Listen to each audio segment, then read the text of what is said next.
commissioner's going to meet us at the plane on time, Mrs. McMillan? Don't worry, Mildred. He'll be there. Well, Sergeant, you can still change your mind and take your vacation with us. Scotland's special to the commissioner, Mrs. McMillan. But the beach is better at Acapulco. If you like one beautiful day after another. This is Commissioner McMillan. Police Unit Y33, heading west on Duquesne in pursuit of Levinson in a tan sedan. License number 907, Oscar Lima Kilo. This is Police Unit Y29, responding as backup pursuit. Hope he's careful. He better be. He has the tickets.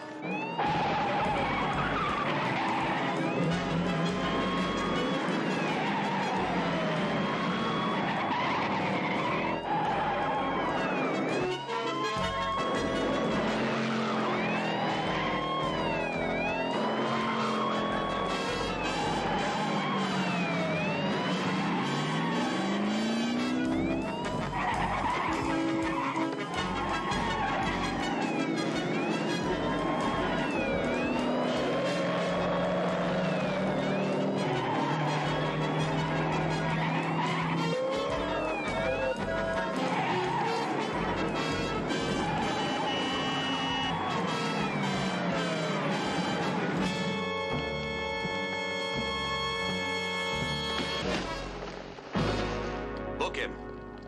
I have to be at the airport in 15 minutes.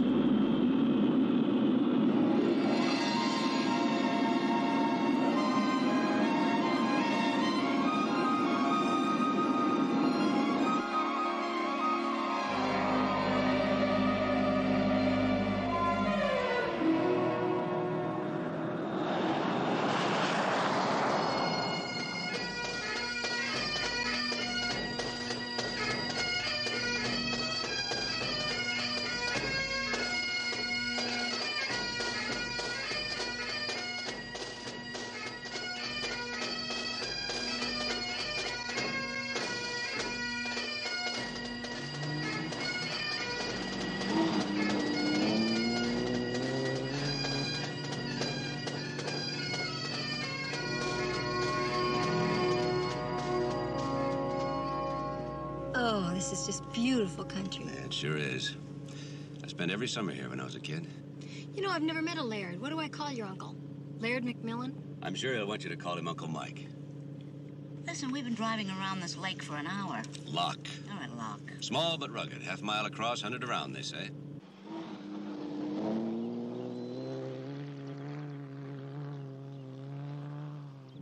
What are they looking for?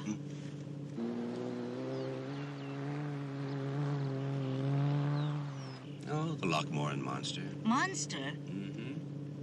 He's seen mostly in the gloaming. That means twilight. By people who spend an hour or two in the pub. Yeah, that means bar. That's right, uh-huh. Well, I wouldn't mind drinking for a good cause. Wonder if the scotch is any good here.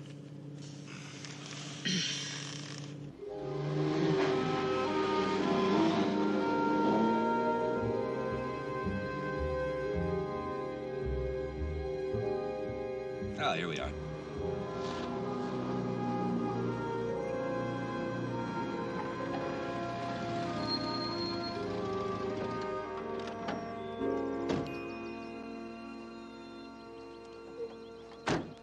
Mac, look at that tower.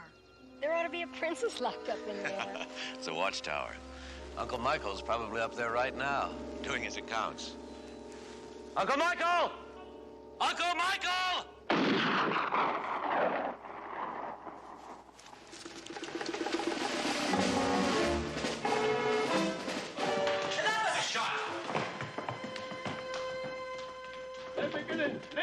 Uncle Michael!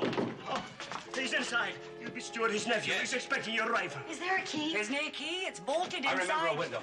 An arch is slit only 4 inches wide. And 60 feet up. We'd best break down the door. Excuse me, sir.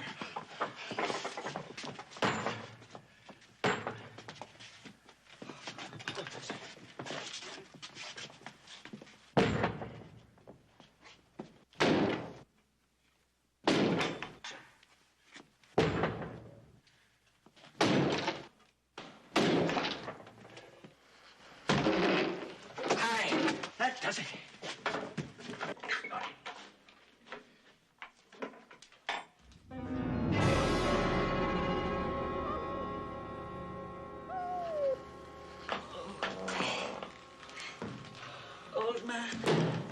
Why did you do that? Uncle Michael. Why? I don't understand. Why? He asked me to meet him here. Oh, I'm a solicitor, his attorney. 3:15, he said. why? Now, why would he make an appointment if he was planning to do it? Why?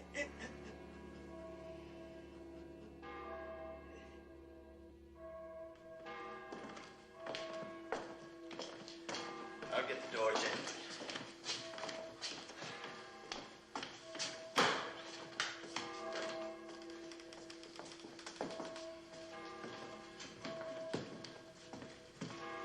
There was a man.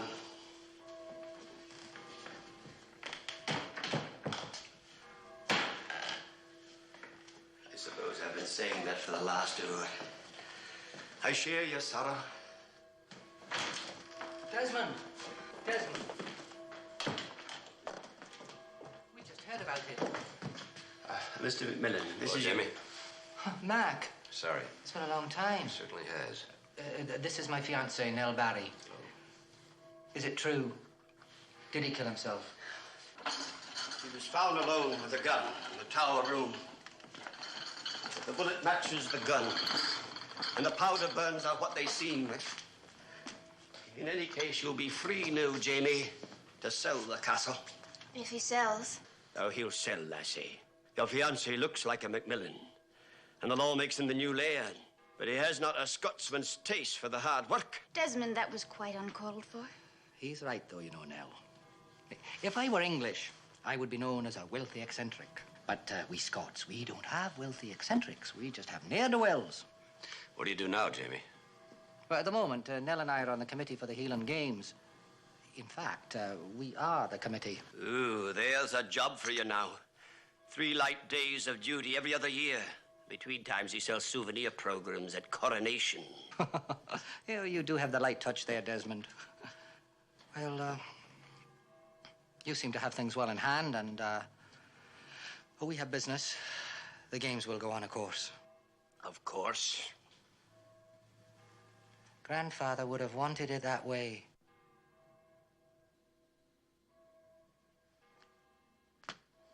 Jamie, do you think your grandfather would be the sort of man who would kill himself? Well, he wasn't the sort. No, he wasn't. But what about all the evidence? What about the evidence that he wasn't the sort? I'd like to think that he didn't. I was a great disappointment to him. But I really loved that old man.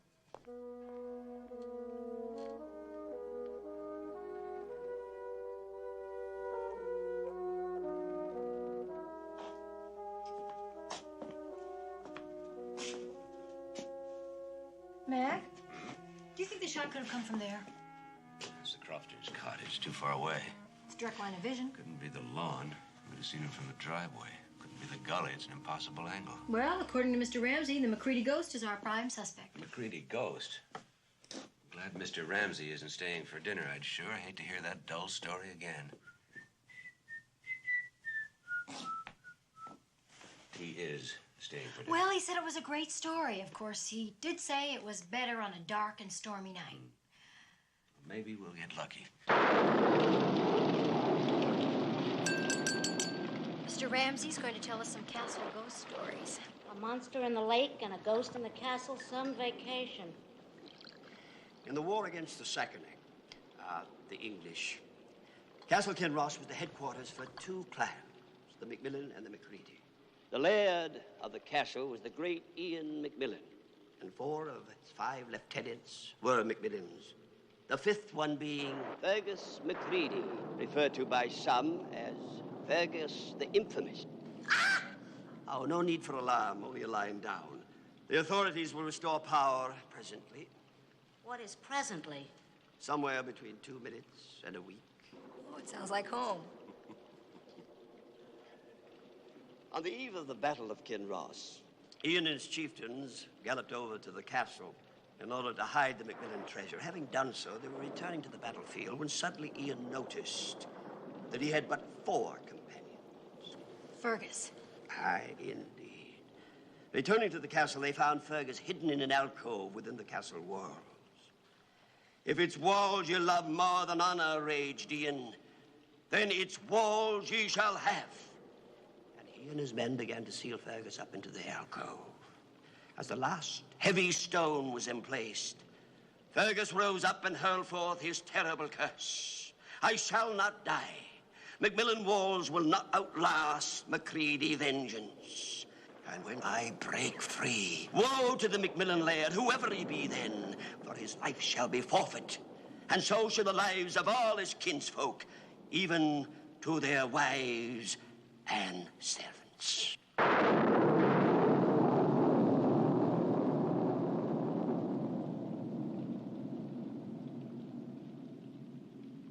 Ian and his chieftains were killed by the Sassenach, and the castle was ransacked. And a feud began between the two clans that has lasted for several centuries. Legends die hard in the Healing.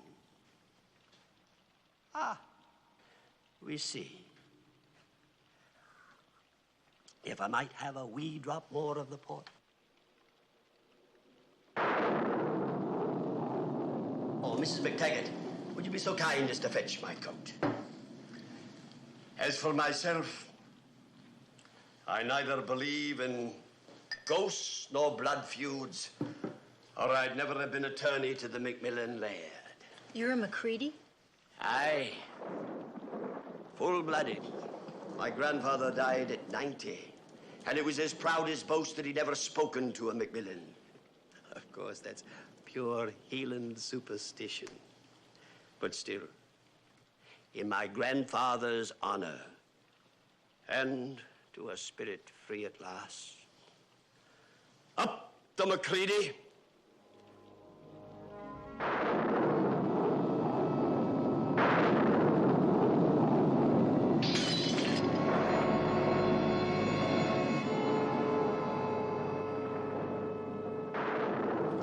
A magnificent dinner, I thank you kindly. Good night, McMillan.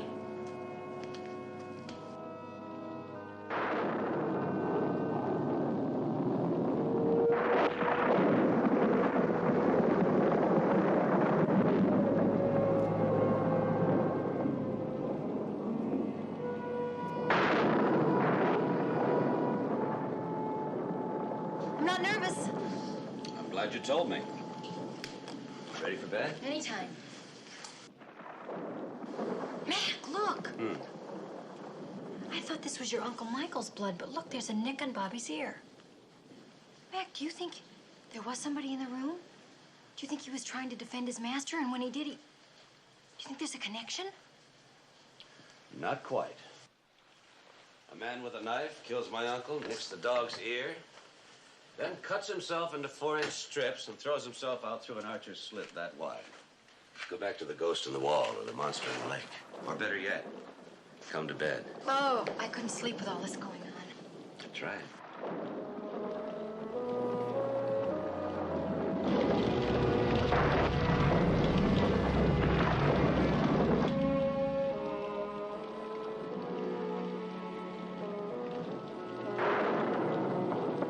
Mac? Mac?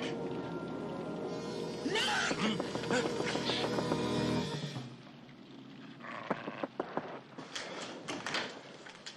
What is it? The lights have gone out again. It's a storm, Mildred. Now, but listen, there's something in the walls. Listen. Oh, it stopped. But I heard scraping, like somebody clawing, but from inside the You heard wall. a ghost story as a horror suggestion. You heard a ghost story. I heard scraping. All right, all right. We'll find the noise or the bar. I'll settle. You want to go too? What do you think?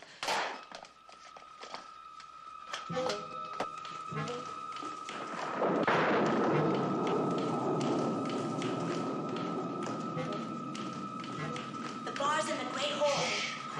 I am. Be quiet. Tommy! It's ice cold. Mildred.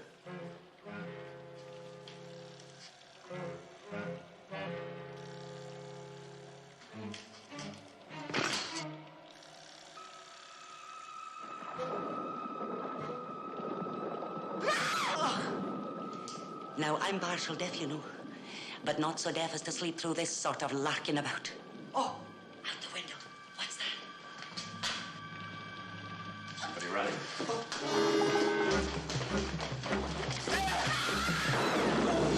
Enright!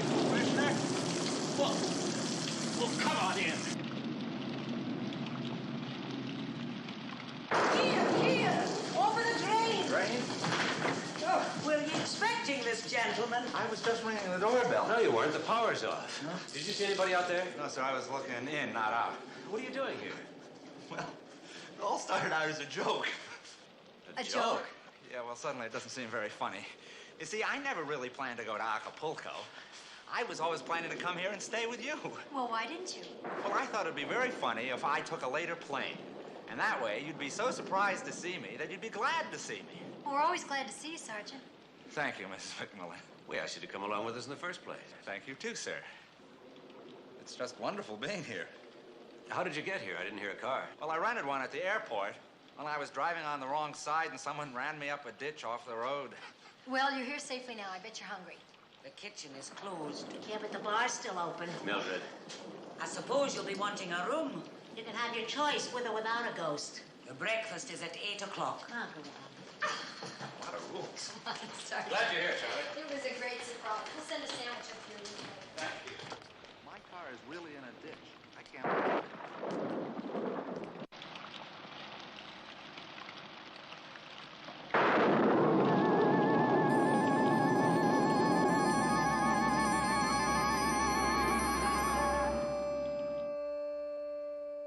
Well, now, top of the morning to you. And the rest of the day. Morning, Sergeant. What's that? Porridge. Oatmeal. Ugh. It's traditional, according to Mrs. McTaggart. Fried eggs and bacon all round. 3 pairs straight up, strips on the side. I mean, who can eat this stuff, right? I beg your pardon. Never mind, I'll take care of it. I thought this was an English-speaking country. We do have a language barrier, though. The dog. Bobby, he saw it all, and I'm sure he would tell us if he could. Now, come on, Bobby. You were in the room. Who did it? Who did it? Hello.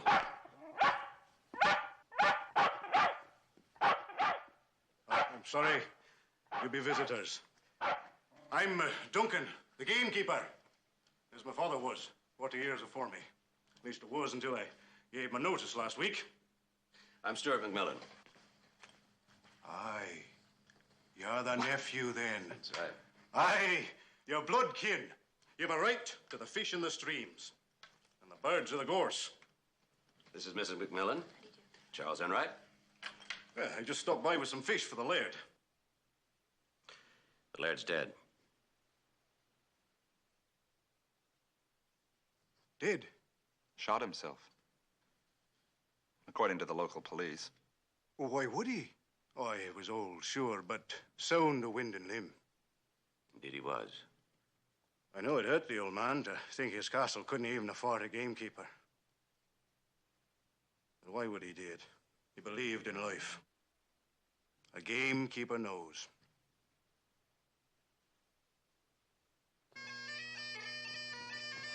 You see, the games consist of the traditional field events, plus a couple of Scottish goodies like tossing the caber. And sword dancing and the Highland fling. And the piping contest. Don't forget the piping contest now. That sounds like a big job. Oh, it When is. does it start? Well, day after tomorrow, and it's very big. I tell you, Nell and I, we were up until midnight trying to get the thing straightened out. Hey, Thomas, tell me. Did you get caught in the rainstorm? Oh, no, Nell did. We were working at my place. Thomas, is that platform all right? I'll need more than a platform to win, so seeing the Duncans entered. Duncan? The ex-gamekeeper? Aye. Oh, Duncan's a fine piper. He's won the past 5 contests in a row. Tell me, why'd you call him the ex-gamekeeper? Well, he quit a few days ago. I thought you knew. Well, no, nobody told me that. Oh. You know, the stakes aren't holding very well. Did it rain last night? What? Well, of course it rained last night. Don't you I remember? went to bed very early. Are you coming to the games, Mac? You couldn't keep me away. Us. You couldn't keep us away. Hey, Gov, can you show us now? Alfie! Oh, no, that's quite all right, really. I can show you. Mr. Follinsby. Elf Follinsby. Hello. James Haberdasher, chipping cabinet. Oh, this is the Mrs. Flo. Well, how do you do? I don't suppose you've seen it. It? The monster. Right. Oh. Not yet. You see, the best time to see it now, is in the gloaming down by the big rock. I can show you where it is now if you'd like. Ah, would you? Well, of course I would. See you later. Press on, troops. Long. Well, you've seen it all now. The Highland Games every 2 years, and an occasional tourist trying to get a glimpse of the monster. That's about all that keeps this place alive. Are you coming, Nell? Uh-huh. Well, goodbye, Mac, Mrs. McMillan. Bye. See you. English girls have such a lovely complexion. Peaches and cream. Charming girl. So gentle. And such a liar. Huh? Well, their stories didn't exactly match on what they were doing last night. Oh, Sally, they're engaged. How quickly one forgets. You're right. We didn't always tell the truth when we were engaged. Mm-hmm. But we always told the same story. Mm-hmm. Let's go. Crofter's Cottage? Right. Right.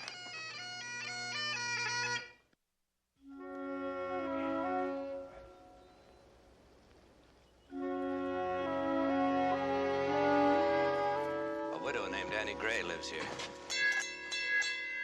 She leases the place for the shooting season.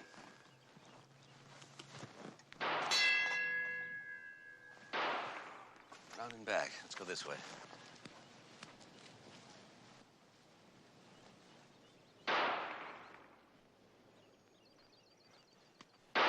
Nine o'clock. Edge of the block.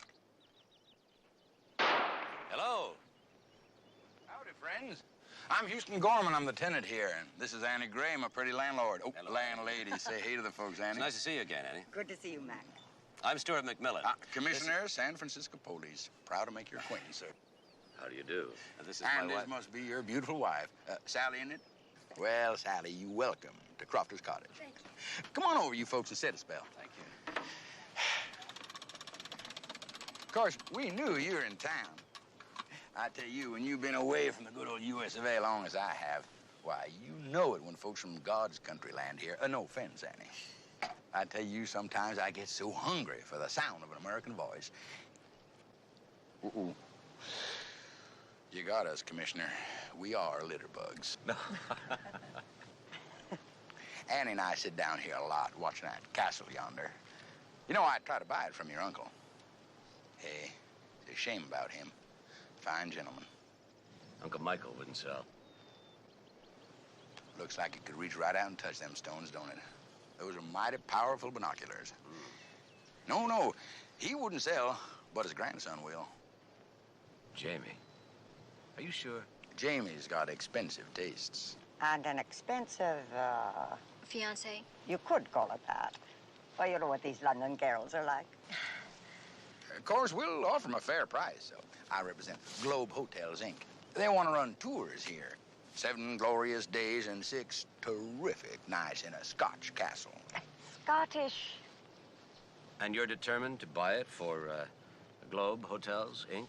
You just double bet I am. Oh, Commissioner. Are you asking, did I shoot him just because he wouldn't sell and Jamie will? No. But let me ask you something. Well, you're an expert on rifles, huh? I'm the best there is.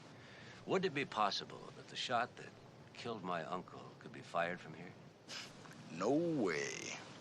It is not only 2,000 yards across the valley with the updrafts and crosswinds, but it's got to go through a 4-inch slit without hitting a wall.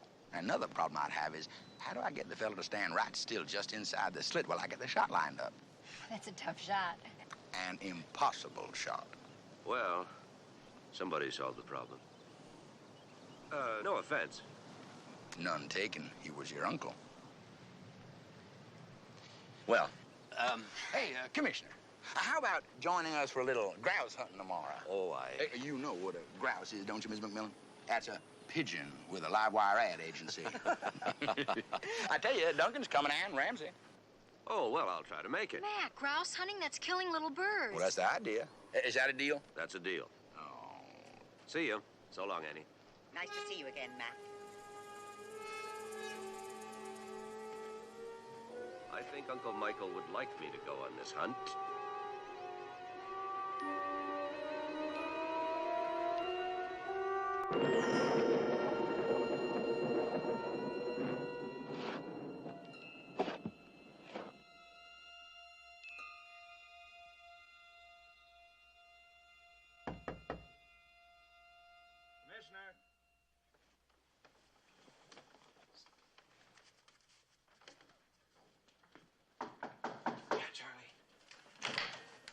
to disturb you, sir, but Mrs. McTaggart heard some noises downstairs. Sounds like digging to me.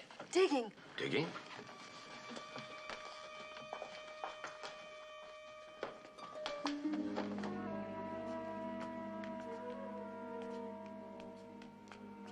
What's this down here, sir? This is the oldest part of the castle, as I remember it.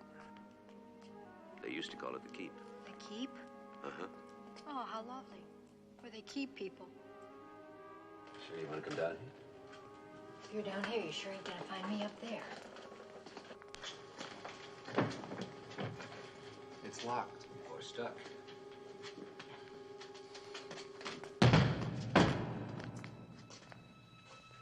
We'll never know.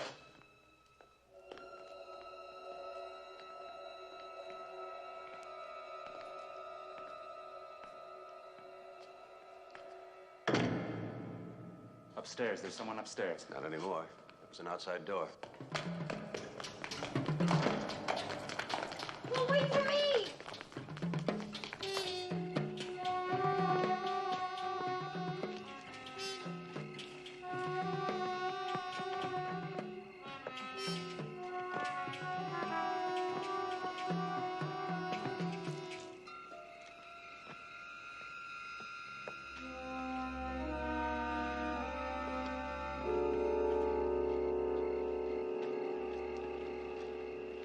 Sorry, sir, he got away. I just can't seem to run on turf. I'm better on asphalt. The guy was really moving. Mm-hmm. It's faster than last night. I wonder why.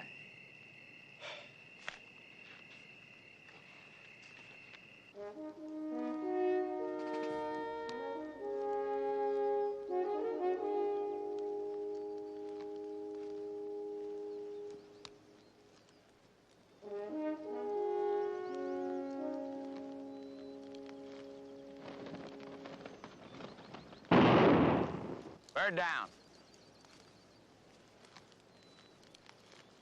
Painting your boots blue?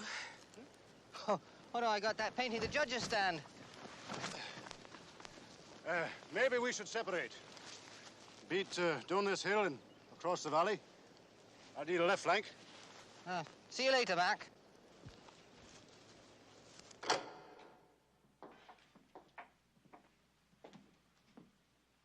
What we have got to do, Mrs. McMillan, is be logical.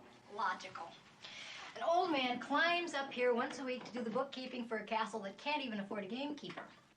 He puts a trivet under his teapot to protect the top of the desk. But the top of the desk is marble. It is not affected by heat.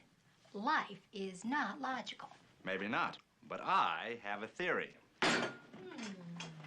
Now, according to my theory, the killer was trapped inside the castle last night. Really? Mm-hmm. Witness.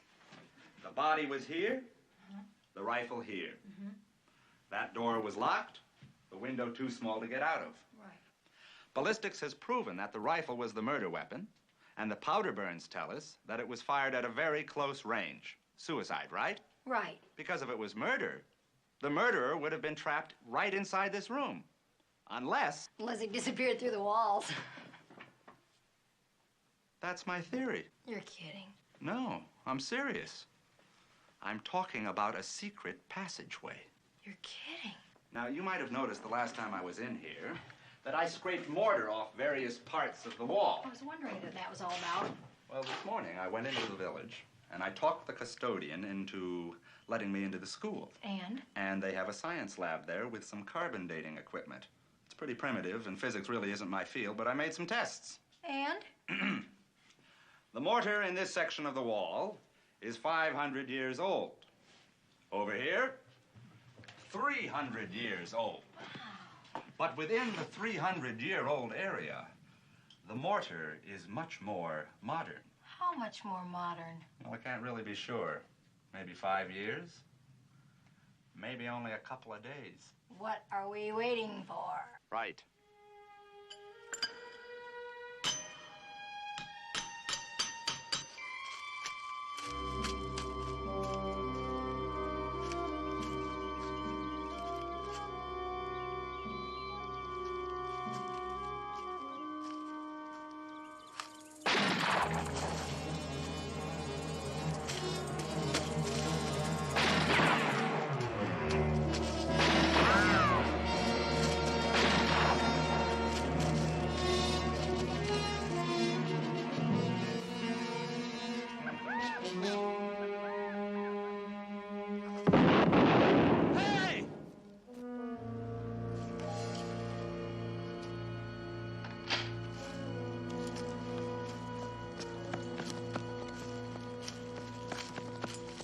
happened, Mac? Sounded like a firefight.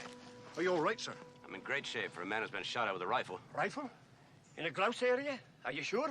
I know the sound of a rifle when I hear one, right? Yeah, that was a rifle. Any deer on this parade? Enough to attract more than a few hunters. Some of them are very careless. Careless enough to fire 4 shots at me? You're lucky you're not on your way to be stuffed and mounted.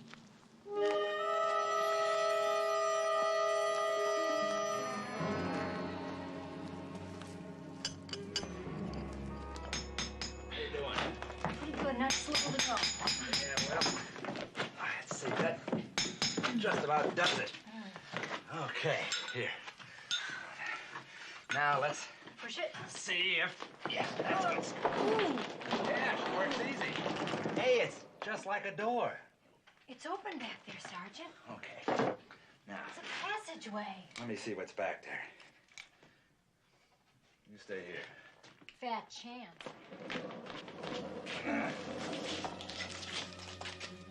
It's like being inside of a well. It's like a room, sort of. I don't see any way that a man can get out of here.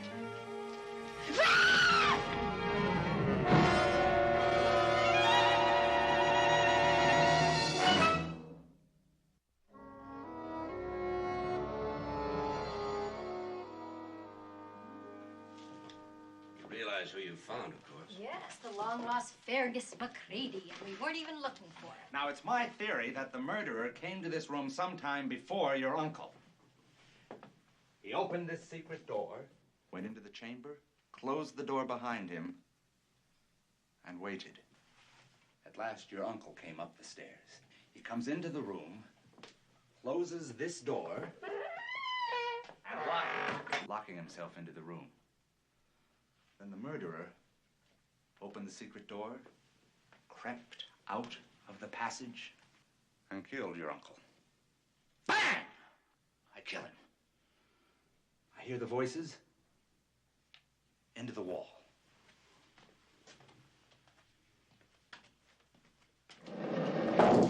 Well, it could work. It's possible. Charlie, Yeah. would you mortar up the wall now, please? From the inside?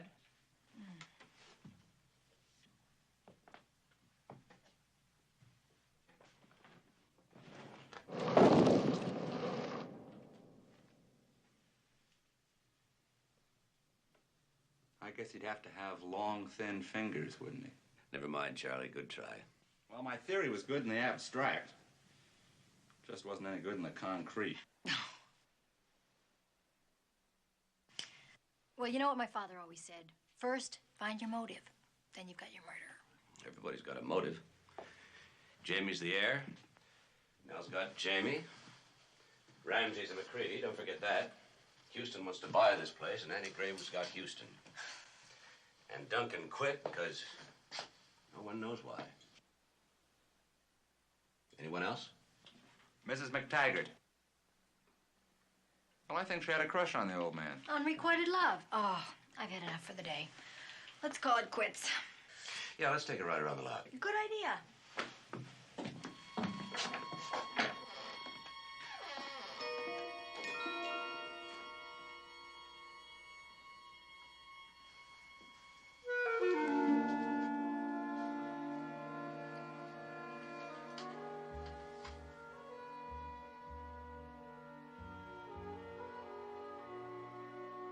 Mac. All right.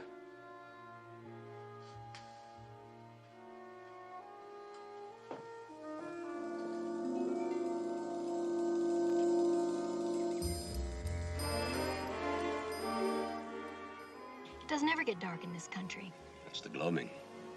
Well, I think it's just about the most romantic part of the day. We like a lot of light. You didn't used to mind it before we got married. You think of that time in Candlestick Park? No, I was thinking of that time in Emeryville in the drive-in movie at 3 in the afternoon. And you told me they had a show in the afternoon. They did. For the man who came around to check the sound system. Mac, look!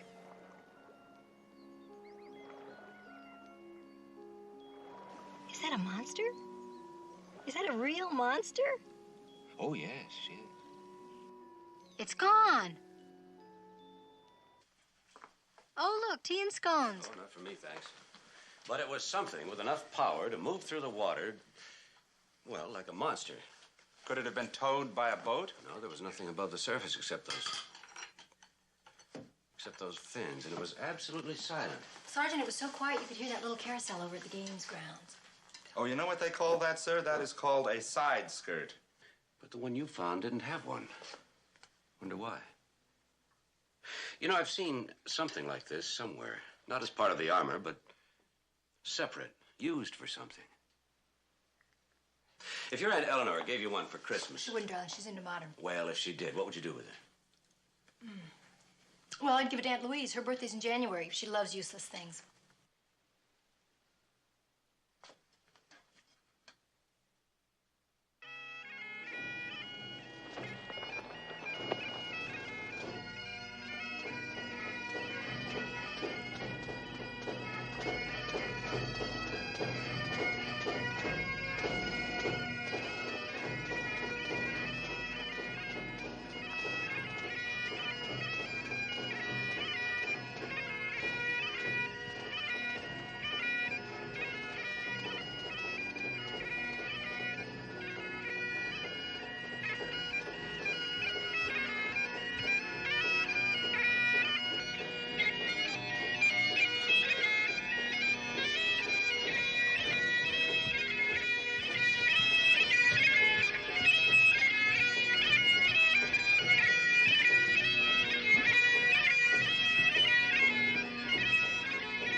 Part of Fergus' armor missing. That is strange. Perhaps it was stolen. Did you not say there was a break-in recently? Within the past 5 years, according to Enright. And now... But why steal just part of the armor? Mac. And here he is to play the tune that caught the judge's ears. Up with the bonnets of Bonnie Dundee by this year's winner, Thomas Sinclair of Glenabbin. Sinclair? But I thought Duncan was... Duncan! It was a certainty. Didn't make the finals. Short of breath he was. Duncan! Hi, Mac. You're still taking the high road. In Scotland. Let's take a walk. Good idea. Oh, Enright. Excuse me, Commissioner, but there's a fly casting competition over there. I don't want to miss it. I hope you catch a nice fish. Bye, Sergeant.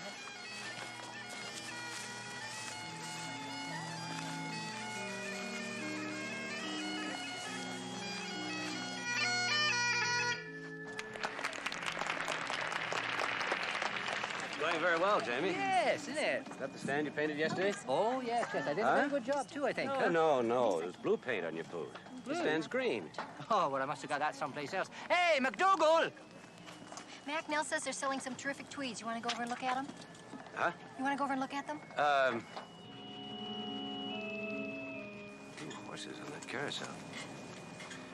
I'm just a nut for carousels. I'll see you later. He'll do anything to get out of shopping. Come on.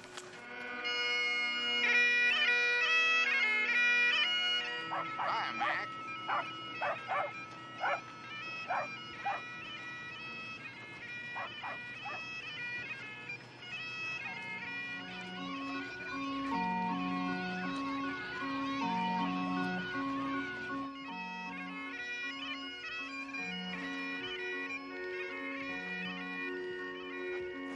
What is that? It's paper tossing. Well, it looks like he's throwing a telephone pole. Or a tree. Well, as Mildred would say, it'll never replace the roller derby.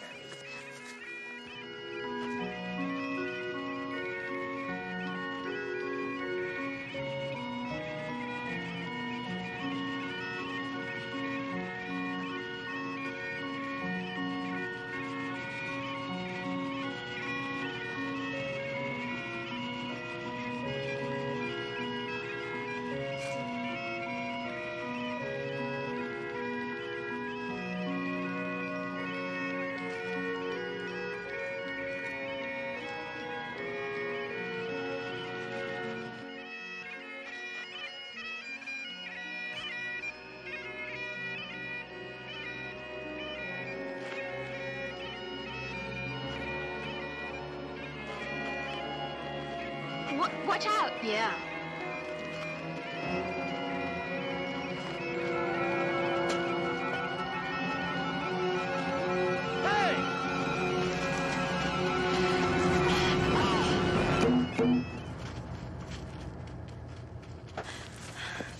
Sally, are you all right?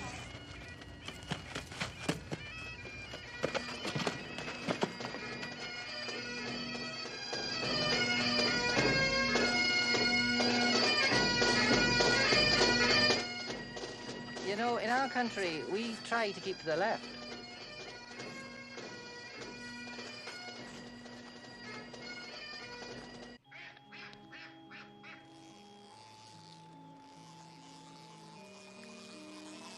Ah, very good, Miss McTavish. You're really getting the hang of it. Call me Mora. Boy, was I lucky. You're saving me from that caber tossing. Look at Enright. You're not the only one. Hey, what's the matter with you, Bobby? You gone daft? Bobby.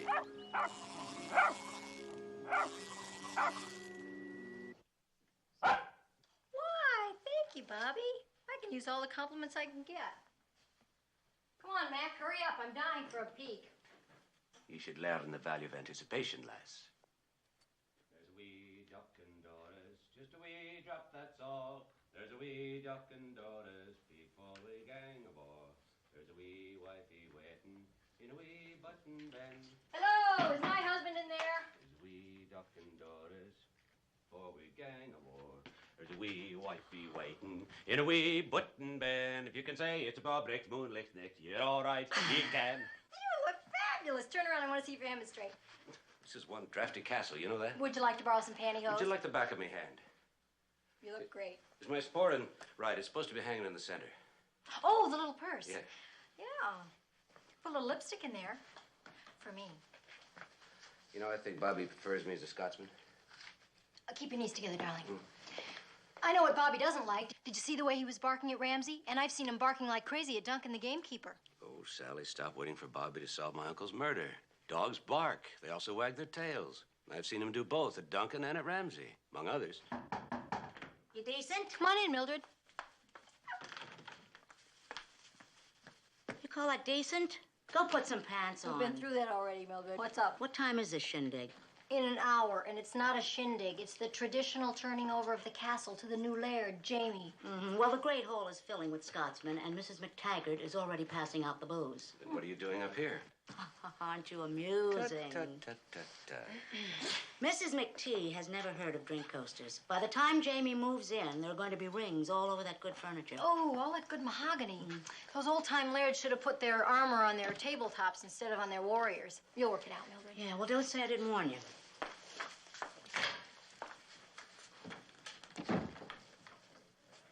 Sally.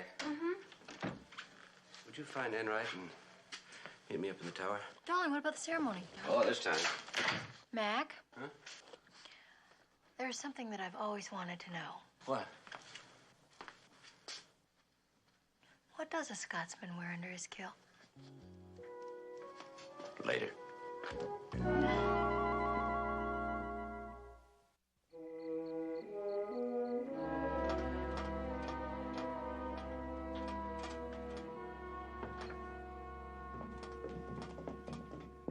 Mac? Sir? Guests are arriving. Just solved a crime. A crime that happened 300 years ago. Fergus McCready. And you put me onto it, Sally. Of course I did. I did. Mm-hmm. Let's go back 300 years.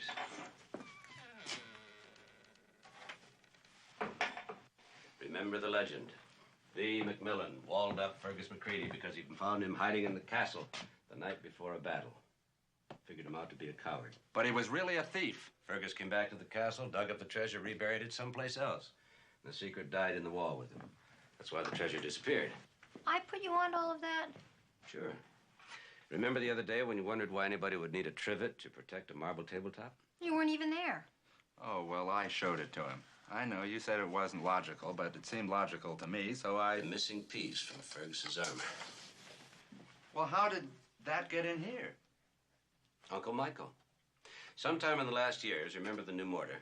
Uncle Michael found Fergus. Understood what this meant. Used it as a trivet so he could keep it around. But why?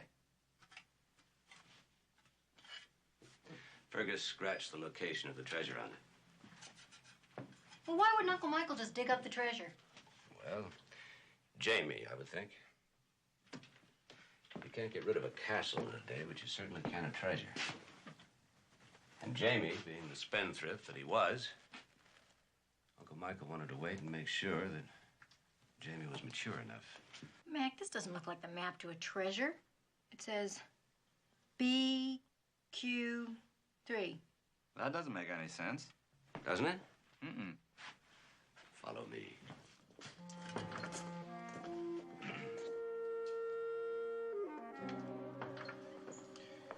When we were down here before, it occurred to me that this floor looks like a chessboard. Chess? I still don't get it. Well, Sergeant, each chess square has a name, so you can write the game down. For example, BQ3 would be black's queen's third. The only problem is there are more squares down here than there are on the chessboard, and furthermore, I can't tell which wall's black's. Now, our digger has already done some testing. I'll bet we can catch him here red-handed tonight. Suppose he doesn't dig tonight. That's his last chance. Jamie moves in tomorrow. Besides, he already learned that he can be heard upstairs. Tonight there'll be a dance band and pipers. Fire a cannon down here, it'd never be heard upstairs. So, Enright, you and I'll have to wait for him. Mac, you can't. Why not? You're a big part of the ceremony tonight. I can handle the surveillance, sir. Well, it's dark down here. I have the advantage of surprise. Besides, it's too damp down here for skirts.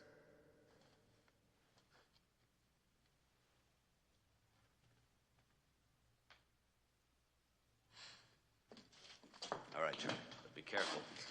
Remember, one of those people upstairs is a murderer. Good night, Sergeant. Good night.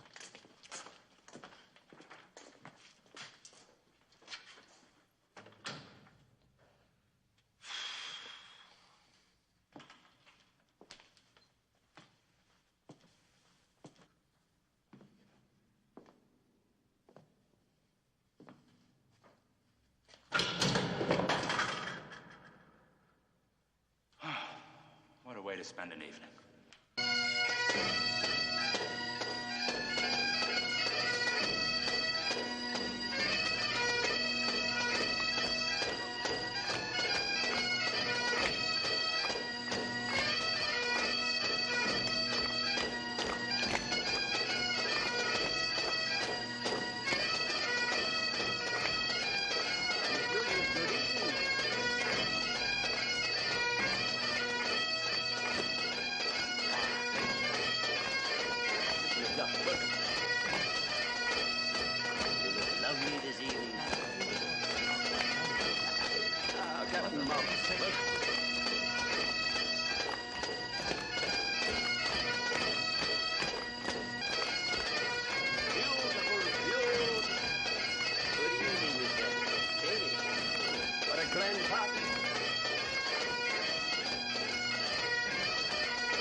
You wear the tartan very well. Why, thank you. Oh, he just puts it on and lets it sell itself. Now. Want to dance? Yes, let's. Ooh, I should warn you about the castle tradition. Never a first dance under this roof between husband and wife. Far be it for me to go against a castle tradition. Excuse me. She just made that up.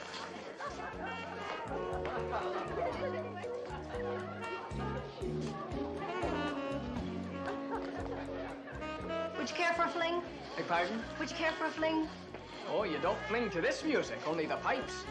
But I'd be honored to lead you in a foxtrot. George Macduff. Sally McMillan. Lead on, Macduff. You know what they say about he who cries enough. You've heard that before. Many times. Many, many times.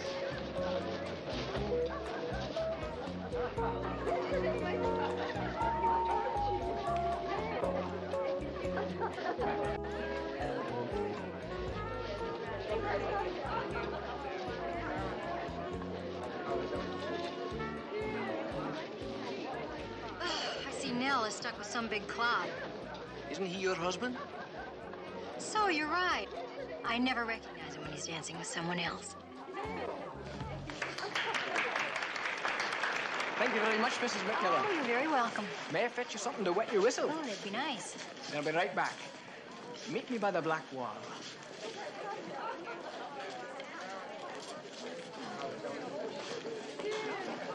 Mrs. McTaggart. Mrs. McTaggart, is there a black wall anywhere about? They all look sort of beige to me. The black wall, you say?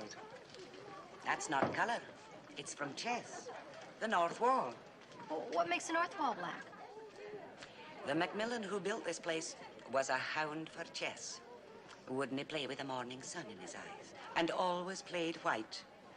So the south wall of every room is known as the white wall. Does that mean that the north wall of the keep would... Wrong, missus. Too many squares for chess in that chamber. It's across from the keep. That's the old chess room. Thank you, Mrs. McTaggart. You've been very helpful. Man. Man.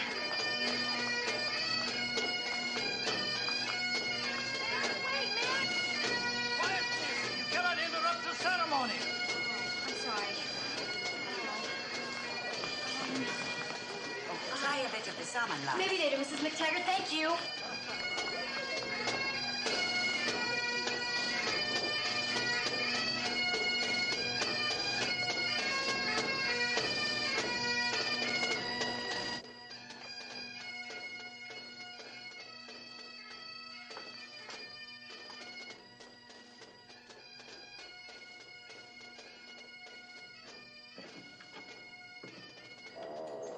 Sergeant!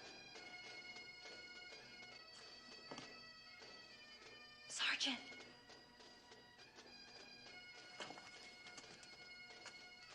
Sergeant Enright!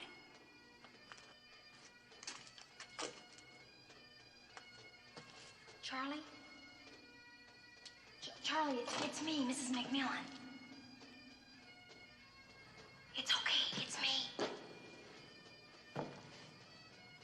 You're looking in the wrong room. It's across the hall.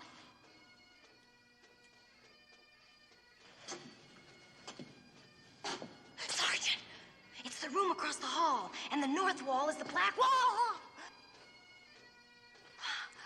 Thanks to the missus, I know where to dig. Sorry, Sergeant.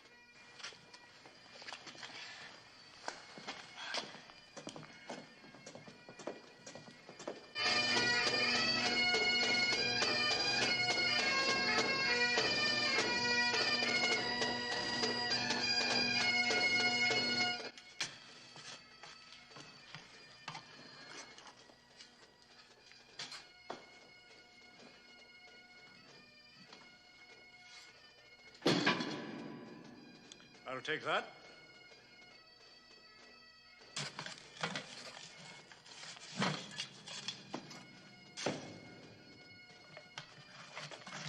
Come on. It's rightfully mine. Aye. McCready died for it and wrote the clue to find it. Aye, I'm a McCready. I thank you to turn round, Sergeant.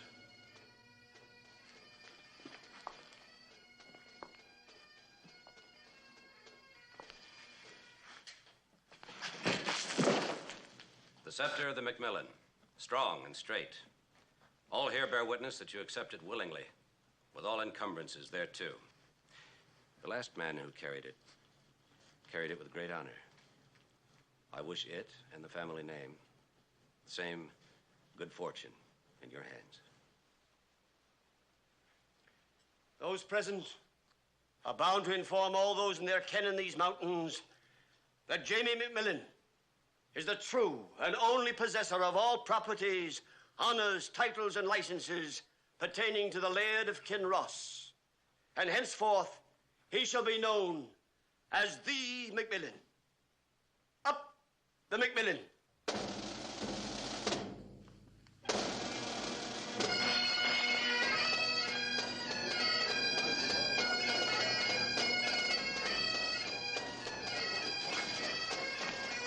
Grabs you, don't it? I get that same funny chill like when they pick Miss America. It's a great show for the hotel. Excuse me, do you see my wife? No.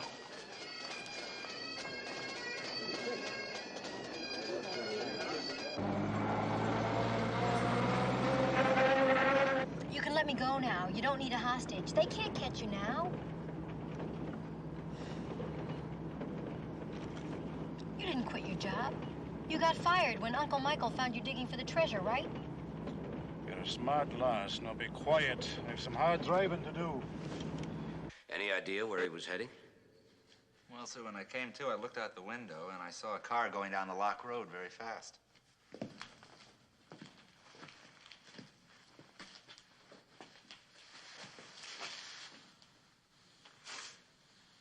There's a chance. We could cross it a lot faster than Duncan could go around. Come on. Ah, there aren't any boats. How'd you know it was Duncan? He lost the piping contest. Why did he lose? Because he was out of breath. Oh, he couldn't resist the chance to dig while the castle was empty. Raced back to the games, met his accomplice. Accomplice? Jamie. What? Jamie. Excuse me. I need it. You're going to run it for me. It? The Lochmoran monster. Oh, come on now. You don't really believe there is such a... Rope burns on your hands, blue paint on your shoes from the carousel, mud from near the lock. And I heard the music when I saw the monster. I don't know anything about I haven't that. got time to argue with you. You're going to run the monster now. The village needs a monster in order to survive. What That's about why- my wife's survival? Come on. I can cut across the lake a lot faster than they can drive around.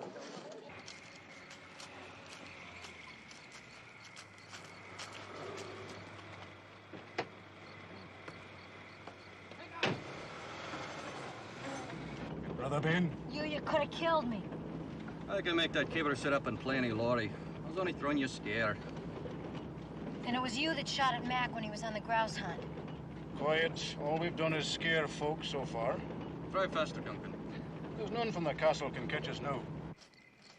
Oh! Water is like ice. Give Jamie the signal. If you fall off of this thing, you'll freeze or drown or both. Give Jamie the signal. Yes, sir.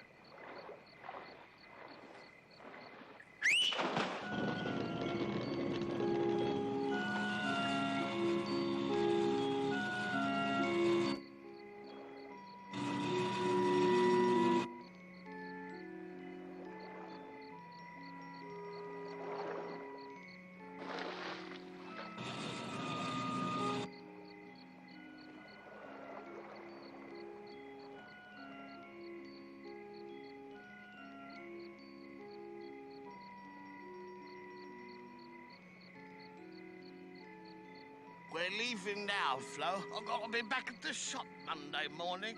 So to hell with the bloomin' monster what's too shy to show himself. It's all a fake, anyhow. Flo, the lake. Eh? Do you see? Oh, it's a blooming Scot.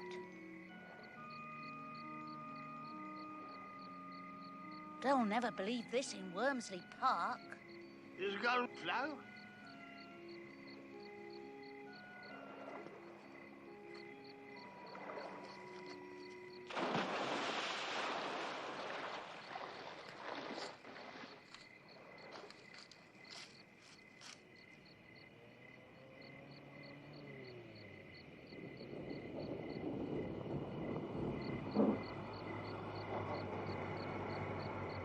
What's that?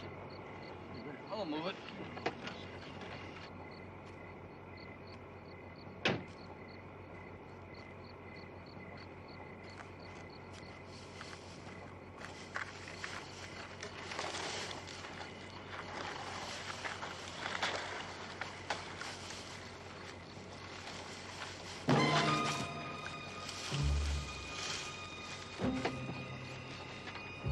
Hey, Ben. Ben. Ben?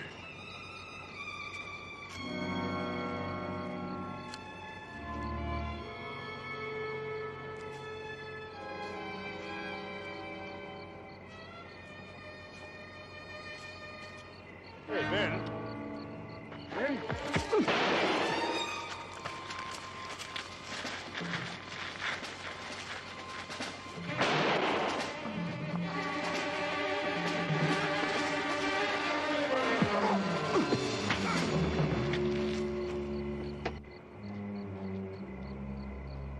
How did you get here?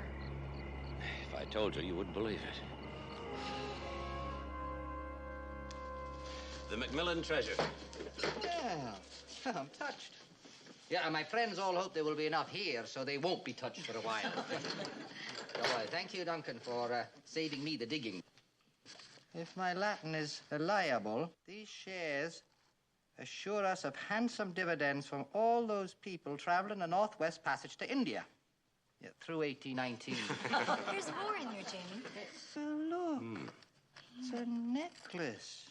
Yeah, modest but lovely. To be worn by the mistress of Castle Kinross. Hey, you're selling this place to me. As they say in your country, sir, no way. Now, just a minute.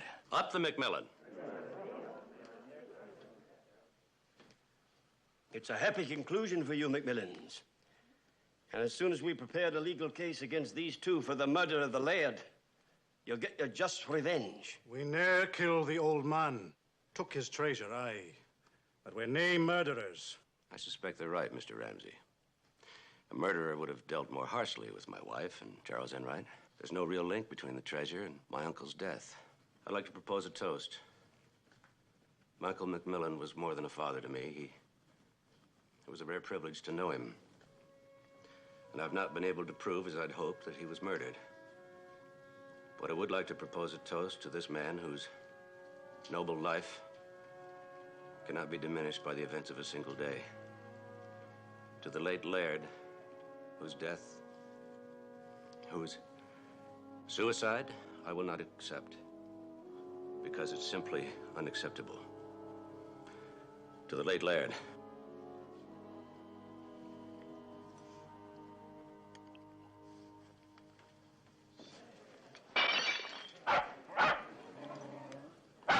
Come on, Bobby, stay down or I'll never get this fly tied.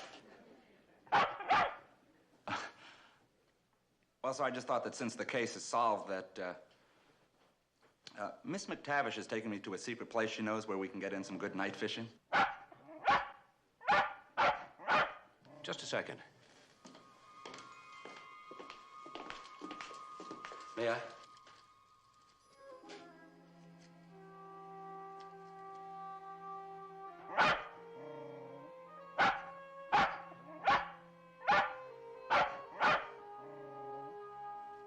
That's it.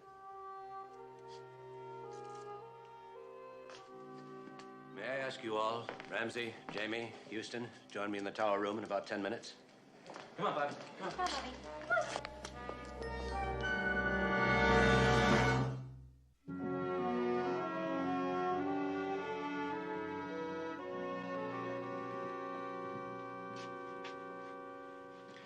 Thank you for your patience. I am happy to tell you that sometimes the unacceptable is also the untrue. Uncle Michael did not commit suicide. He was murdered. And in front of a witness. The witness, as my wife was the first to sense, is a dog, Bobby. And he's already testified 3 times. First, by barking at you, Duncan. Then at you, Mr. Ramsey. Then at Charles Enright. Or so we thought. Actually, he was barking at a fishhook.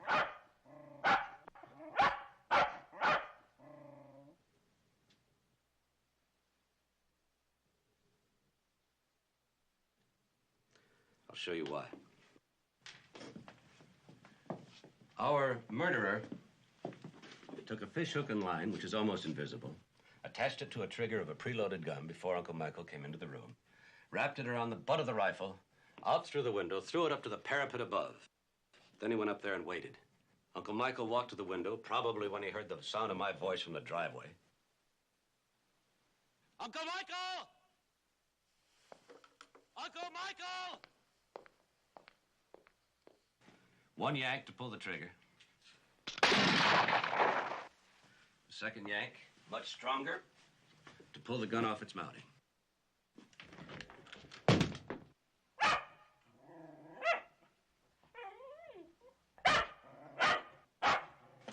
Bobby got nicked the first time, trying to capture that instrument that killed his master. Good boy. But this is all pure speculation. No, the line left marks at the top of the slit. And my wife and I saw the murderer. We did? Late that night. He had to wait till dark to make his escape. Mac, why would he come back the following night? He didn't. Remember that first night we saw a man running? Mm-hmm. Then the second night we saw a man running, only faster? Mm-hmm. which puzzled me because a man escaping always runs at his own top speed, which means that there had to be two men, one each night. It was me the second time. Yeah, you were down in the cellar digging. And the first night, it was the murderer who waited up on that roof until Uncle Michael could walk to the window. But, Mac, how would he know when to pull the trigger if he's up on the roof? Yes, of course. He couldn't see anything from there. Well, you could guess at it, I suppose. Bad luck, Mac. It was a doozy of a theory while it lasted. He's right. No way to know if the laird was in his sight. Right. But what if there were two of them? The murderer up on the roof, and someone out there to signal him when to fire. Where out there? There's no place with a clear view and cover? Yes, there is. The Crofter's cottage. Mrs. Gray's place. Well, but it's too far to fire. Not too far away to observe. Through mighty powerful binoculars. What was your signal to Houston, Mrs. Gray?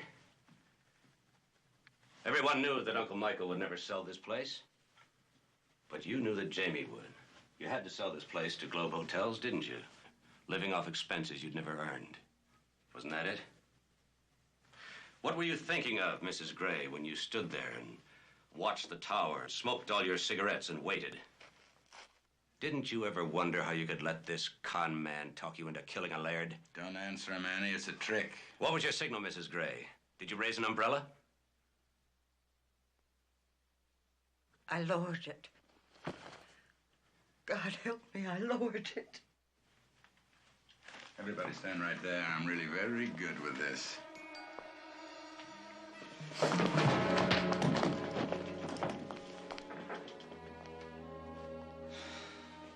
Thank you, Sergeant. You can go fishing now.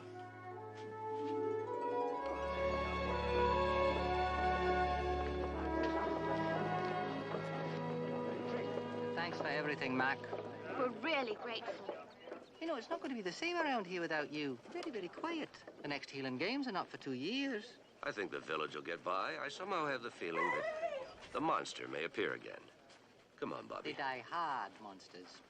Of course, Bobby goes with the castle, but if you ever get tired of him, San Francisco can always use another good detective. We seen him, we did, as plain as Ruddy O'Day. Yeah.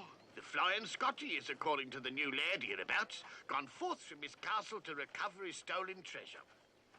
We have to get by. Well, when's the best time to see him? Any time in the gloaming. We'll show you the best watching spots. But you've got to have patience, mind. And an eye moves light as a breeze through ever. Tall he is, 8 feet tall, I'd say. A remarkable story. And devilish handsome he is. And somehow has the ring of truth.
It's your turn to shine again, Marvin.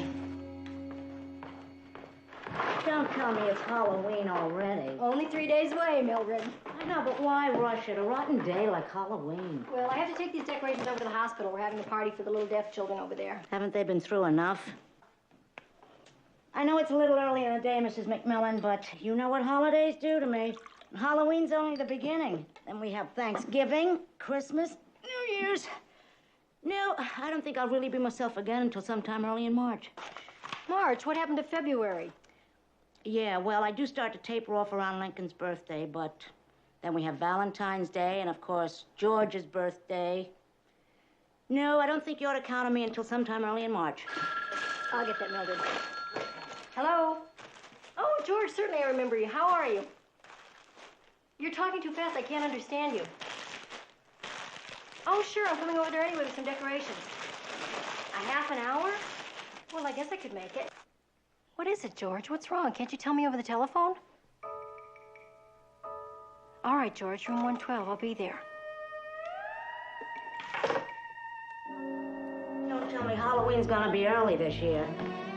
I never forgave Roosevelt for moving up Thanksgiving. It was George Comstock at the hospital. He says I'm in some sort of danger.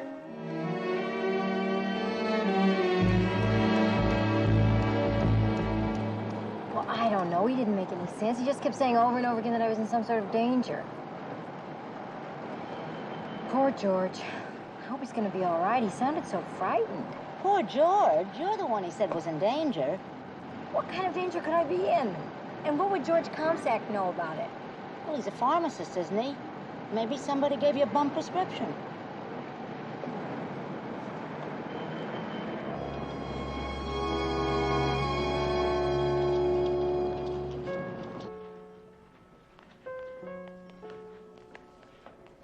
Dr. Bleecker, please call extension 617.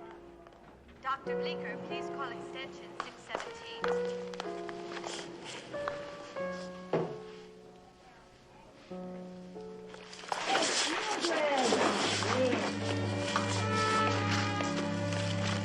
Hello, Sally. Need some help? Sam, how are you?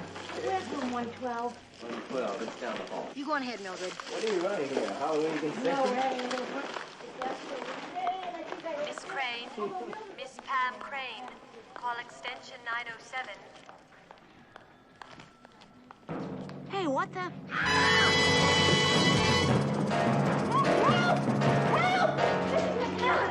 I just saw murder. What? Man was being strangled right before my eyes. We better take a look. You can't, it's locked.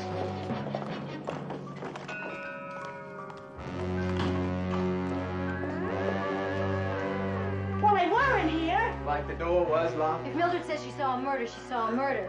Sally, what seems to be the trouble? Hi, Pam. There was a murder, that's the trouble. Mrs. McMillan's maid. Housekeeper? Fran. Whoever. She thought she saw somebody being strangled. Who did you see exactly? Well, he was tall, and he had a mole right here. George Comstock. That was George Comstock? Maybe they went through here.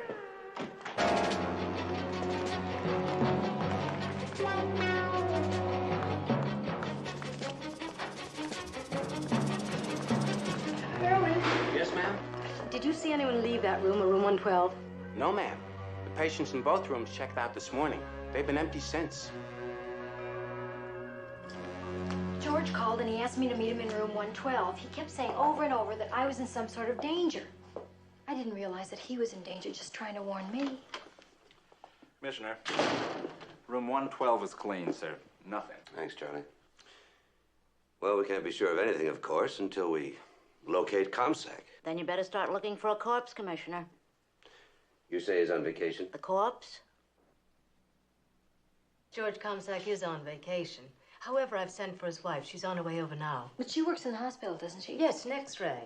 But this is her day off. Oh, good morning. Pam, I understand there's been some kind of confusion. Yes, Doctor, but Commissioner McMillan is looking into it now. Of course, you've both met Dr. Ernest Bleecker, our resident celebrity. Please. One best-selling diet book is hardly any claim to immortality. Oh, I wouldn't say that, sir. I shall be grateful to you for the rest of my life. I bought your diet book this summer, and frankly, sir, it's made a new man of me. Oh, good, good. What's the matter, Mildred? You all right? I was just thinking how much this looks like the face of the murderer. Oh, it wasn't human, that face. Enright, why don't you take Mildred and get this description in detail? That is, if you feel like it. Anything to get out of the house, Commissioner. Mac, I'm really worried about Mildred. It's quite a shock to see somebody murdered and then not even be able to prove it. Yeah, it certainly is. But you're the one I'm worried about. Me? Yeah, aren't you the one he said was in danger? Good point. Any idea what he had in mind? No, he just said that he had to talk to me and that he couldn't tell me over the phone. Well, why room 112? I don't know. He said that nobody would be there and that way we could talk privately. How well do you know him? Mac, I've talked to him a couple of times at the hospital. That's about it. That's hardly the way George tells it, Mrs. McMillan. Mrs. Comsack. This is George's wife. This is my husband, Stuart McMillan. How do you do? When was the last time you saw your husband, Mrs. Comsack? When he left to go fishing. How do you get in touch with him? Are you kidding? That's why he goes fishing, so I can't get in touch with him. Where does he go? Aren't you following any of this? He gets in his car and he goes till he finds a fishing hole he likes. Do you always prefer separate vacations? We prefer to do it all separately, Commissioner. That's the way we stay married. And, Mrs. McMillan, don't think you're the first one he ever asked to meet him, or even the first one he used the "you're in danger" bit with. But as far as I know, you are the first one he ever stood out. When do you expect him back? Which one of us are you asking? Because your wife is the last one who talked with him, Commissioner. Aren't you, Mrs. McMillan?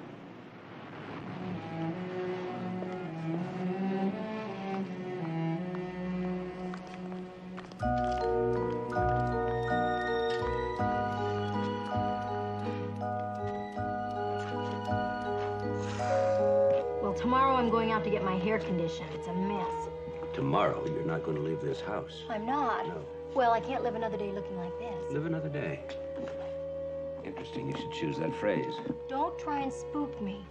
Sally, if George Comsack was killed, that means the killer's still at large. And that means you're in great danger. Now, I don't want you to leave this house unless I'm with you. Promise me. All right, anything you say. Besides, your hair's in great condition. Well, what about the rest of me? You'll do in a pinch.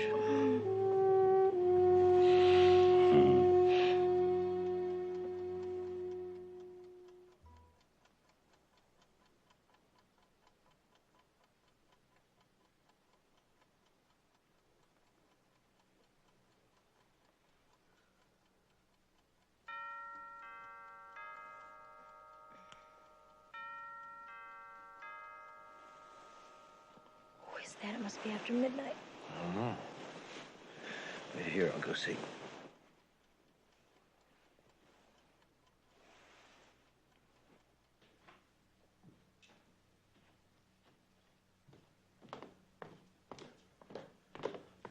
I'll get it. Don't do it.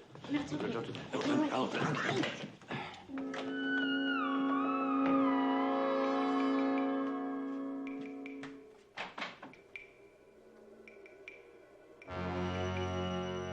Maybe he had the wrong house.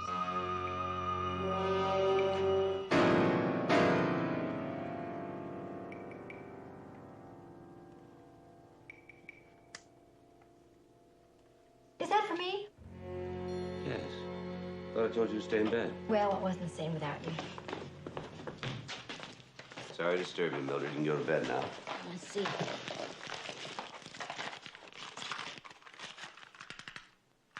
What is it? Mm-hmm. Film of some kind. Must be something more, isn't it? Mildred, it's after midnight. What do you expect after midnight? Well, I must say it's a come down from last year. What are you talking about? Well, a package arrives every year just before Halloween. Addressed to you? Yeah, only she never wants them, so she gives them to me. Only even I don't want that one. I always thought they were publicity gimmicks. Publicity gimmicks? They're always so poetic. I mean, until now. Very upset about that one. What were the other presents? I'll get them. You'll love them. No, you don't have to bother, Mildred. Would you? I'll model them for you. You know, I don't even remember the other ones. I just remember they were tacky. Hey, where are you going? To bed? I want to see the film. Don't you want to go to bed? I want to see the film. All right, we'll see the film. Besides, Mildred's going to model those little things for us. Oh, yeah. Here. Guess who I saw at the hospital today? Who? Sam Burke. M. Burke? He was doing some research on a malpractice case, I think. Research. I know what you're thinking, Mac, but you're not responsible. He's one of the best legal minds in the country. He was caught bribing a juror. You can't just let somebody get away with something like that. Okay, everybody. Mildred, what are you doing? This came the first year. When was that? 3 years ago. I put it on that very day, and I've worn it ever since. Off and on, of course. Off when I'm asleep and on when I'm awake. Mildred, I didn't know those things meant that much to you. Oh, it isn't the presents, Mrs. McMillan. It's what they seem to promise. Of course, I didn't expect anything the second year either, but then the day before Halloween, this arrived. Nice, huh? Now I remember what came last year. Some kind of jewelry, wasn't it? Yeah, right. This ring. Gorgeous, huh? Would you get the lights? Let me see the ring. Would you get the Will lights? you let me see the ring? You know, I can remember just seeing somebody wearing something like this, but I can't remember who. Yeah, now that, right? Maybe it's a preview of coming attractions. Flip it on.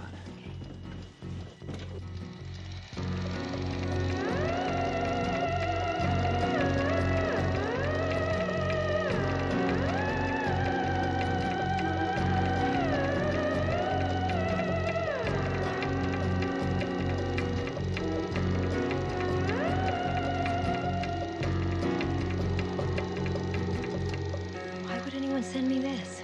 Apparently, they're trying to tell you something. What? George Comstock was trying to tell you something, too, and look where it got him.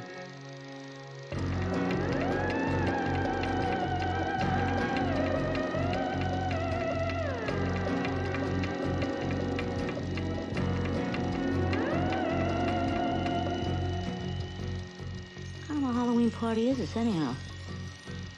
Looks like some sort of devil worship to me. Satanism? Boy, it's the last time I accept an anonymous present.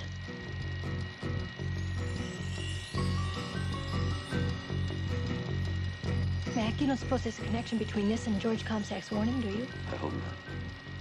But I'm not going to ignore the possibility. You know, this is the first time all day that I felt frightened. I wish I could say that.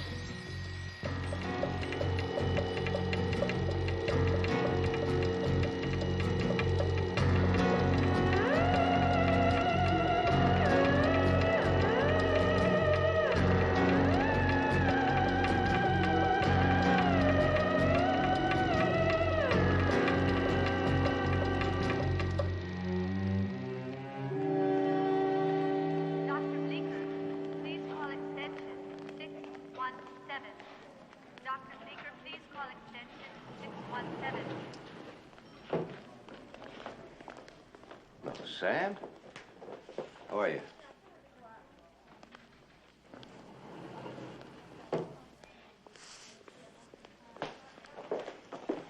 Hello, Dr. Bleeker. I'm looking for Sergeant Enright. You seen him? As a matter of fact, yes. He's in our morgue.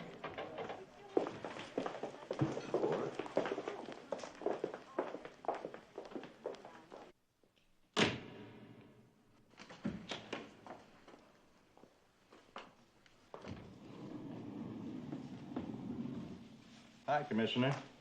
I was just checking out the morgue. Obviously. Yes, sir. And as you can see, it's just a great big empty room, so to speak, with no regular attendant. Which means Comstock's body could have been lying here with a sheet over it, and nobody would have known the difference. Well, sir, I've checked them all out. In fact, that's what I was doing when you just came in. I didn't mean it could still be here. No, sir.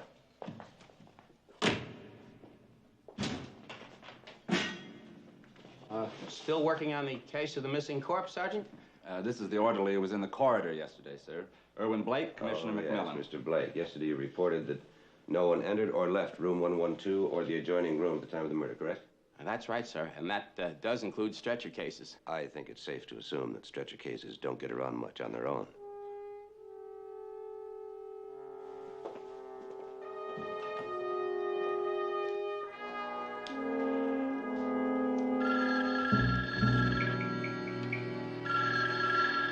All right, all right. Hello?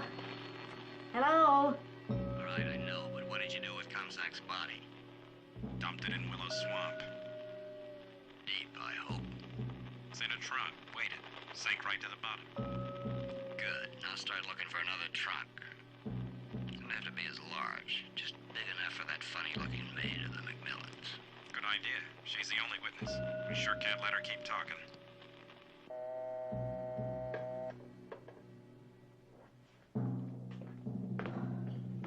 Mildred, did you get that? What? What's wrong? Mrs. McMillan, you should have heard what they were saying about me. You mean there was more than one person on the phone? Yeah, two. They were talking to each other about me. I got in on it by accident, cross wires or something.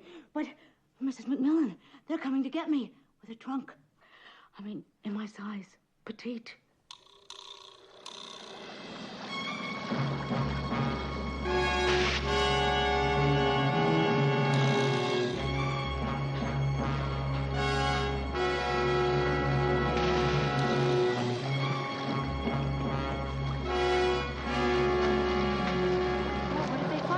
Boots, beer cans, water-soaked sneakers. Two of the boots even matched. But no body. No body.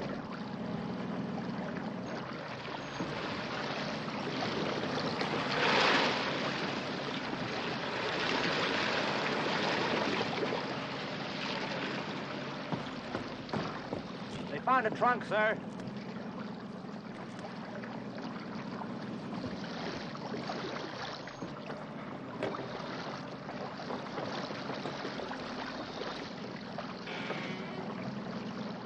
It's empty. We didn't really expect to find a body, Mildred, but you have to check these things out.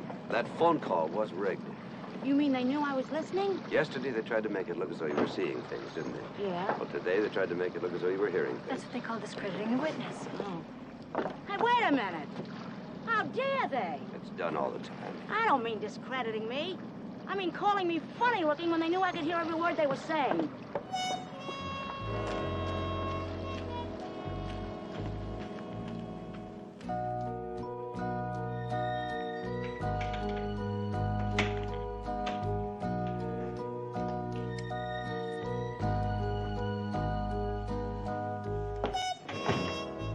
Well, folks, how about a nightcap all round?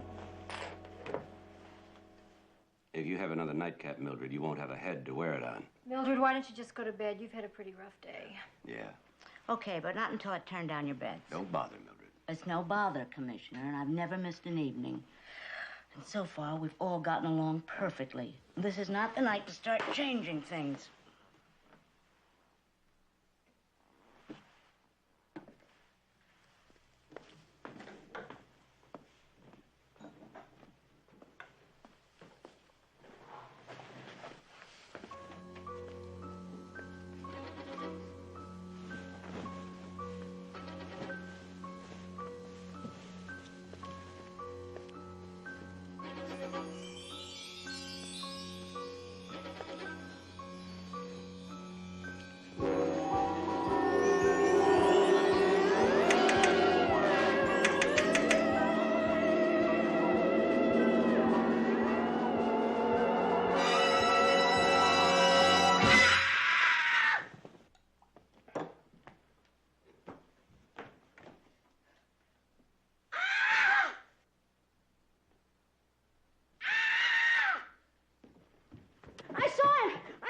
The killer, the man who murdered George Comstock, he was peeking in the bedroom window. Oh, upstairs, Mildred? The upstairs window? Oh, no. What's wrong, Mildred? Oh, this is his two-story house. I know that, Mildred. I know you know that, but do you know how tall a peeping Tom has to be to look in a bedroom window on the second floor? Well, it's obviously some sort of a trick, Mildred. Mac will explain it. Did you get a good look at him, Commissioner? No, I got away. Did you see the ladder? There wasn't any. How could there not be a ladder when he was looking in the second-story window? I don't know. Oh, well, as long as you've explained it, I feel better. What's that you're holding? Found it in the bushes, below our bedroom window. Mildred, you weren't hallucinating. Not at all. Though they almost had me convinced. Had you convinced? They almost had me convinced. That's a lovely medallion. Yeah, it's more along the lines of what I was expecting last night. Matches this ring. This came last year. Hey, you folks look like you could use a drink. Nightcaps for everybody, okay? Mildred, let me see that ring again. Mildred. If they do match, I'll have a double. I think I'll have a double anyway. Here, why don't we look at them both together? Mildred, the ring. Yeah.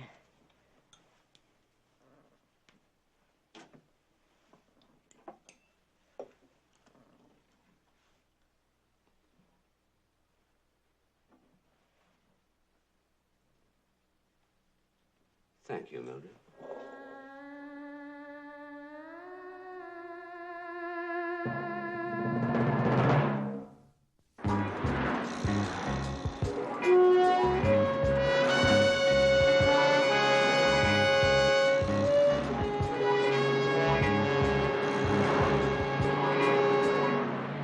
Commissioner, I got so interested in all of this, I worked straight through lunch. Now, as you can see, the markings on the ring and the medallion are identical. And they're both ancient Egyptian Hieroglyphics. Glyphics. Thank you, sir. Do you think it's a direct link to Satanism? Well, worship of the devil does date back to the ancient Egyptians. Do you really believe Linda Comstock's involved? She was wearing a medallion like this.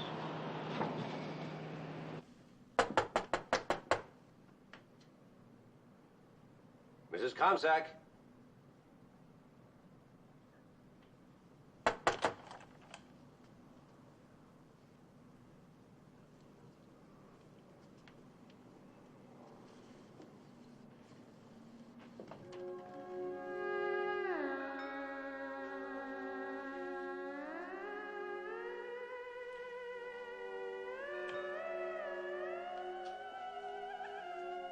Linda? Linda? Linda, do you hear me?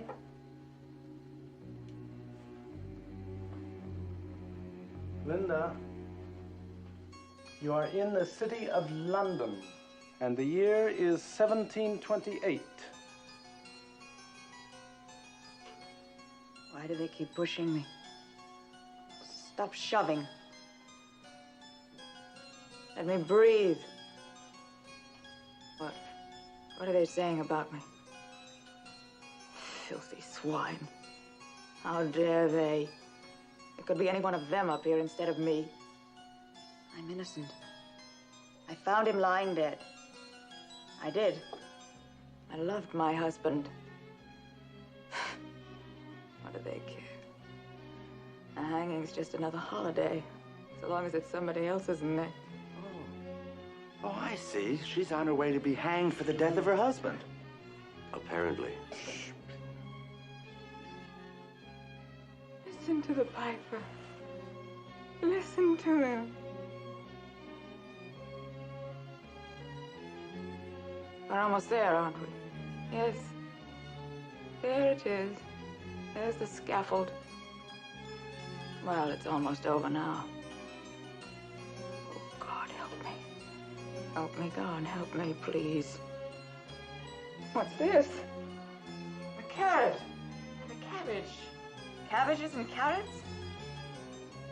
Here, take these, my lovelies. They belong to you. You're the swine. Take your hands off me, you idiots. I can climb these steps alone. Now the noose. A pretty necklace. Such an innocent neck. All right, bring her out. As God is my witness. Let her finish. Door.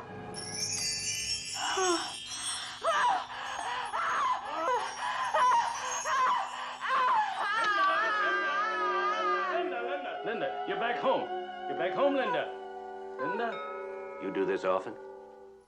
Well, yes, her husband suggested it, and it's going quite well. I've taken it back through 6 incarnations. Will she remember anything about what she's just been through? Oh, no, but we have it on tape. Well, I need to ask her some questions. Is she up to it? Commissioner, what are you doing here? Isn't enough to interfere in my present life. Must you get involved in my past lives, too? Professor? Linda, you all right, dear?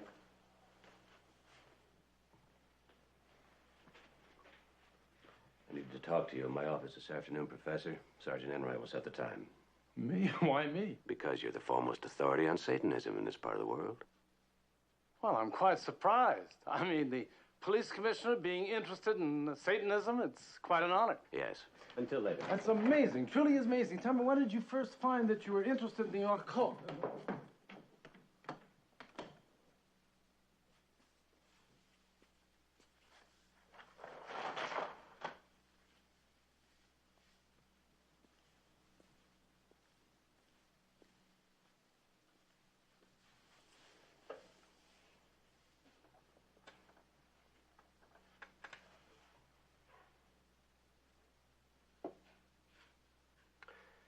Why did your husband suggest you try retrogression?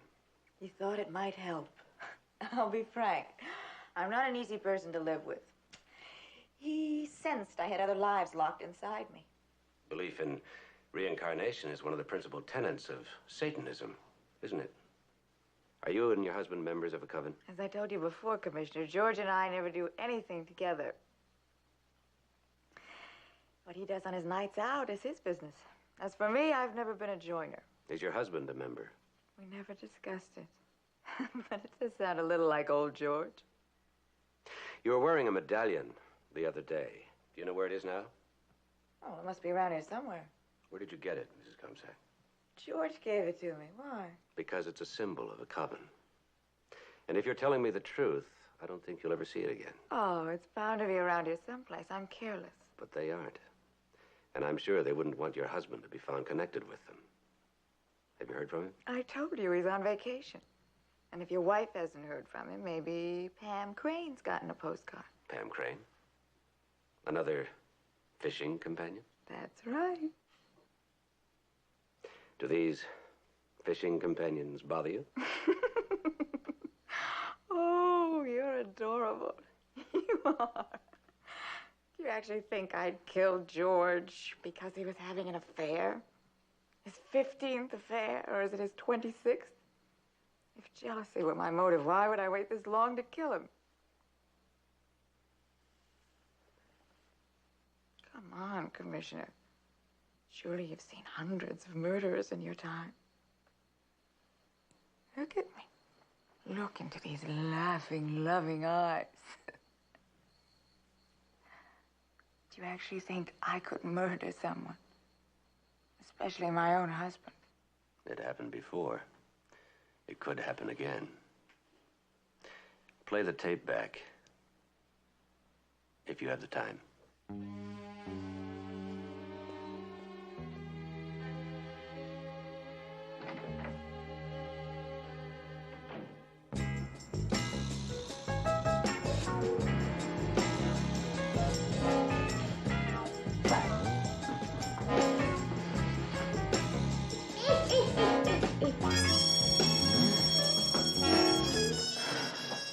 Mildred, that's not what I think it is.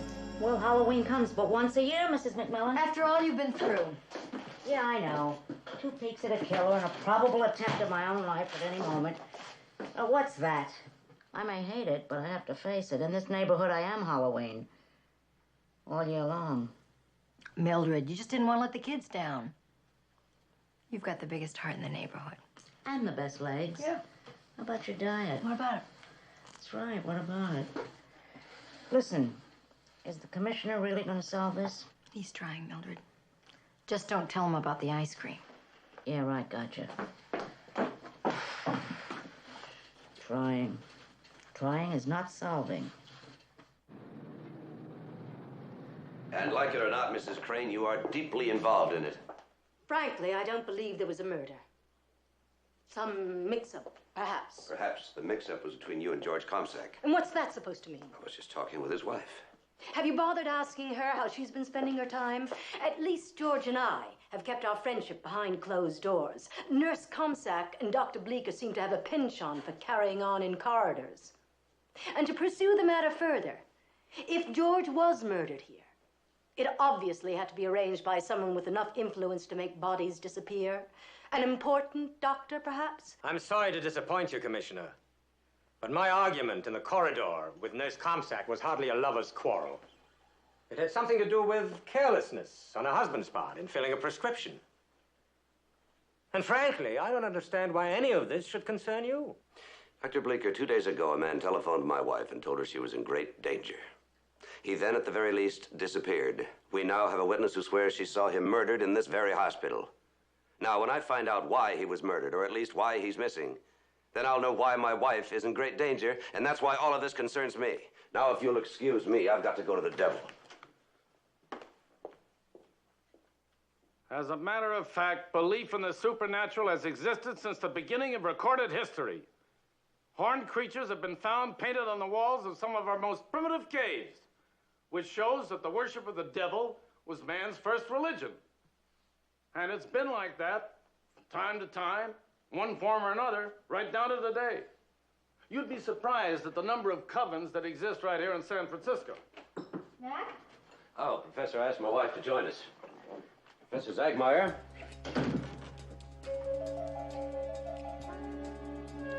Blessed be. Blessed be. This is my wife, Sally McMillan. This is Professor Zagmeyer. How you doing? Blessed be. Blessed be. Professor, these are the gifts I was telling you about. Sally's received one each year for the past 3 years. Always just before Halloween. Is there any connection with Satanism? Mrs. McMillan, please forgive me for staring at you the way I am, but you look so familiar to me. Well, I don't think we've met before, have we, Professor? Not in this life, perhaps. Professor. Oh, yes. Yes, of course. Yes, the bell, garter, ring. Now, the bell is used at the beginning of each ritual. That is used to scare away the unfriendly spirits. It's quite an antique. This bell must have been the scourge of 1,000 halls. The garter is the badge of high priestess. Each silver buckle stands for a coven that she rules. These 4 silver buckles means the goddess who wore this one was a queen of witches. Well, what about the ring, Professor? The ring is worn to protect one from one's enemies. Professor, how well did you know George Comsack? Oh, well, he was introduced to me because of his interest in Satanism, and after he'd known me for some time, he introduced his wife to me. Thought she might prove to be a good subject for my experiments in retrogression.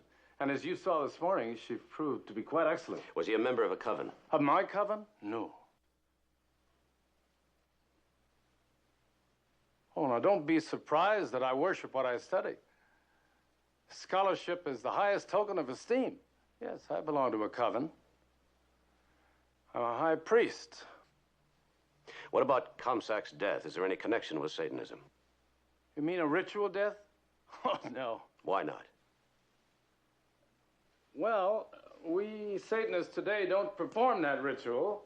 And even if it were performed, it wouldn't happen in a hospital. But what if somebody did break the law of a coven? We Satanists don't put out contracts on each other like our Christian counterparts. However, non-believers have been known to use Satanism as a cover-up for their motives for murder. You mean like a murder plan to look as if it happened in the middle of a robbery? Exactly. How often does your coven meet, Professor? As a matter of fact, there's going to be one tonight. Mrs. McMillan, would you and your husband honor me by attending? Then you could see that Satanism is a form of worship, nothing more. Mrs. McMillan, please. Well, we'd be delighted, Professor. It should prove to be an interesting evening. Interesting? I hope it'll prove to be unforgettable.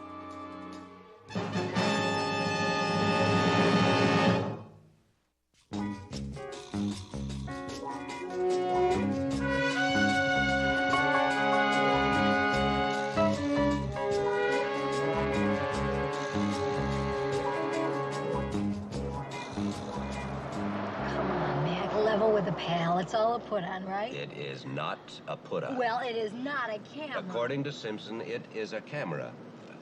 Jeez. It is a camera. How about a profile? 4 for a quarter, you know. I just hope they don't spot it. They won't. I was a smuggler in my last life. Oh, I wonder what I was in my last life. Well, whatever you were, I'm sure I was just as crazy about you as I am now.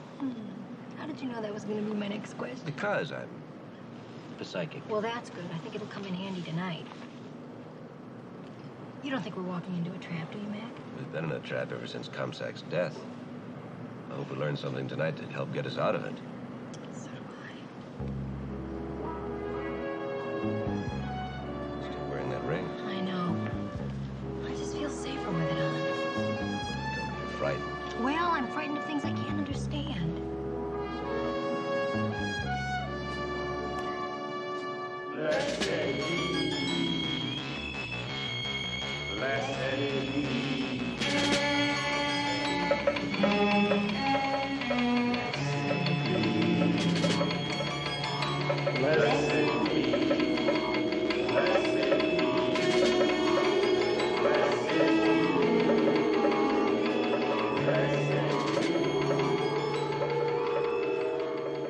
this, Halloween should be quite a come down.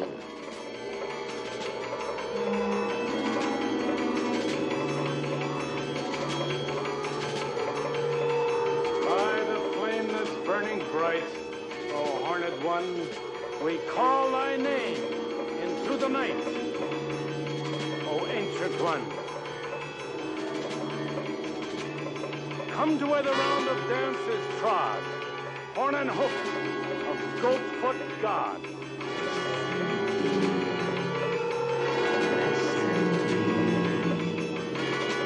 Queen of heaven, queen of hell, send your aid unto the spell. Horned hunter of the night, work my will by magic right. I really don't want to stay for the rest of this. Welcome to our great Sabbat. Sorry, we can't stay any longer, Professor Zagmeyer. We simply must get ready for Halloween. It's a big holiday at our house. Popcorn balls, candied apples, the works. Yeah, good night.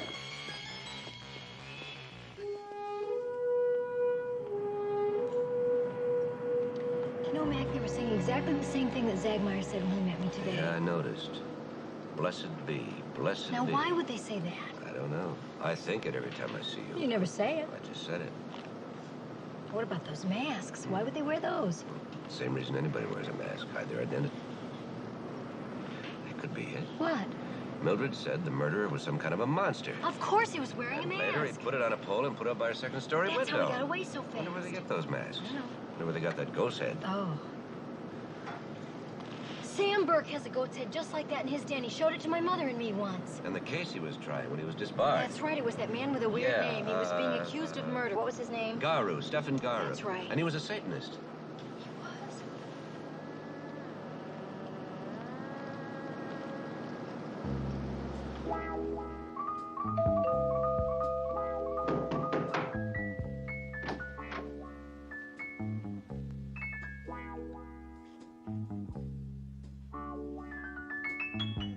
Hello?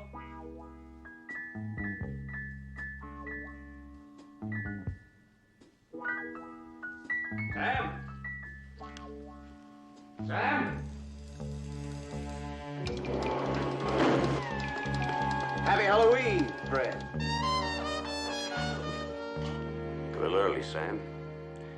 And where did you get that mask? Just calm down, Mac. This is my house. I have the right to celebrate the holiday any way I choose. Well, why did you choose that mask, Sam? Why not? Remind you of somebody you know? You know as well as we do that's a mask that Comstock's killer wore. Yeah, but I had to think fast. At least give me credit for that. I didn't even know you were going to drop by until I saw you get out of the car. Of course, I had to have something special to mark the occasion. Would you like some wine? Yes, please. It's been a long time since the two of you have come calling. See if my memory serves me. The last time the two of you were here for dinner, I was a prominent lawyer, complete with wife. Beautiful wife. You remember Stella, don't you? I remember Stella. I saw Stella the other day, Sam. She's fine. And happy. She still loves you a lot. Well, so much for the past. We're not here to talk about the past, Sam. Well then, Mac, I guess that just leaves us at a standstill, since I never even think about the future. I'd like to take a look at your den. Do you mind? Of course not. I don't have any secrets from you. You, let them all out to the public, remember?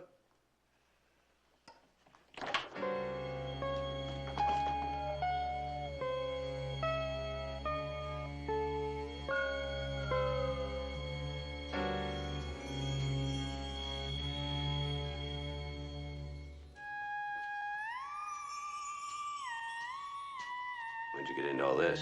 When you got me out of the legal profession. Through my last client, as a matter of fact. This was his house. It looks like it came straight from the Middle Ages. It almost did. It's an authentic copy, stone for stone, of a shrine in Poland. Yes, Stefan Garu was quite a man. Didn't even blame me for losing the case. In fact, he gave me his incantation to Lucifer.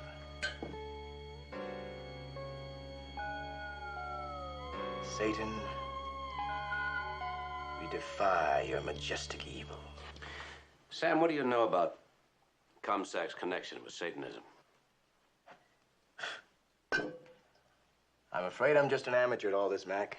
Oh, I find it amusing, but I never take it seriously.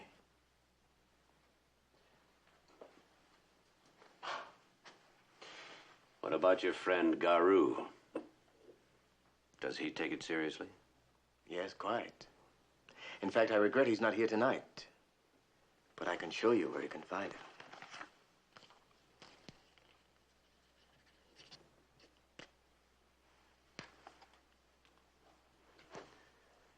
This is a cemetery. Yes, and do have a good interview. Satan! Satan! Burn me in damnation for my sin.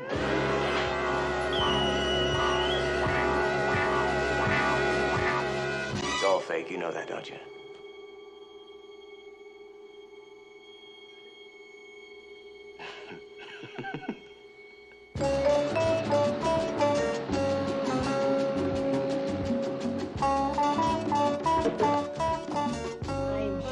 Fail to notice how my little camera really came through for you, Commissioner. Just look at those shadows. Sharp. Sharp, if I do say so, and I do say so. Yes, you do. Now, what about the other blow-ups? You have only to ask. Oh, any special reason for this one?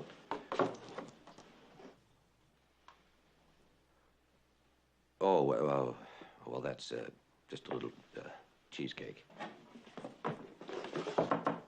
Simpson, is this the only blow-up you made from all that film sent to Mrs. McMillan? I chose the best shot. Saves time, saves money. In fact, some people call me One-Shot Simpson.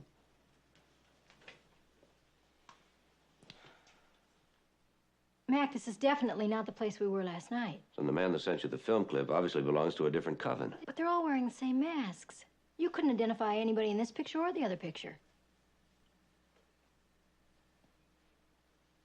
Except for this man. Look, the one wearing the ring. What about him? Well, that could be George Comstock. He had a ring just like that. Then his warning must have something to do with this coven. Oh. I wish this weren't Halloween. Frightened enough without all those ghosts and goblins running around all over everywhere. That's why I want you with me. I don't want you home alone. Well, I wouldn't be alone. Mildred is there. I repeat my statement. One shot? Yes, sir. I want you to make a blow-up of every frame out of that film clip. Right. Enright, we've got to find this coven. Yes, sir. Especially since Halloween is the big night on a devil worshipper's calendar. And it ends at midnight. Yes, Halloween, Eve of All Souls Day. It's a very important occasion to all those who refuse to accept the finality of death. And that's all I can tell you, Commissioner. Our secrets are not revealed to outsiders. Well, at least tell us the meaning of that greeting that I keep getting. Greeting? You know the greeting, the one that you gave me when you first met me. Blessed be, blessed be. I thought I knew you. I was startled. Your whole group said it last night. Were they all startled? Yes, they felt an alien presence, outsiders. Professor, you're lying. I am terribly sorry, Commissioner, but there's nothing more to tell you. You mean that's all you will tell us? What are you afraid of, Professor? Who killed George Comstock? I do not know, Commissioner. But we do demand our right to worship majestic Satan. And by the way, we do not kill. We do not kill!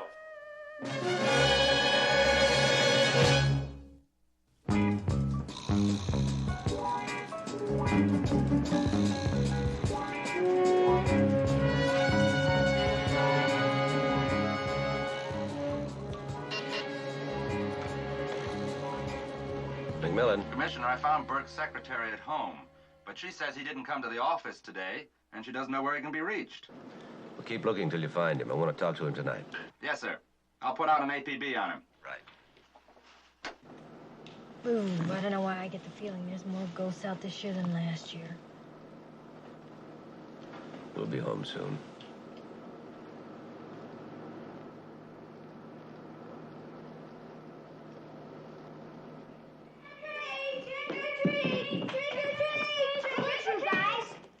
You have a real crazy living there.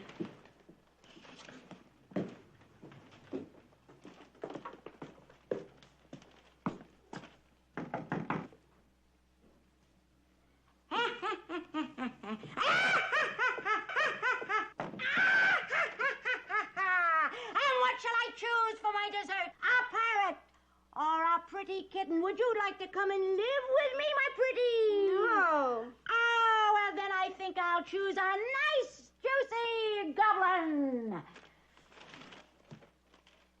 Okay, Mildred, cut the corn and bring out the donuts, all right? Boy, you guys are real spoil sports, aren't you? Here. All right, some fun, those kids.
Blake.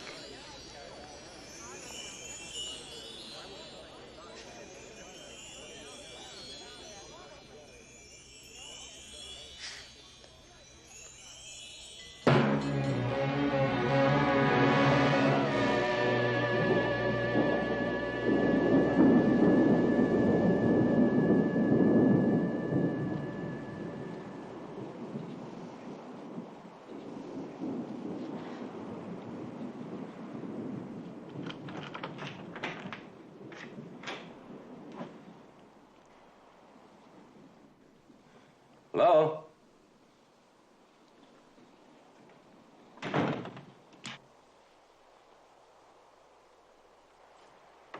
Sally?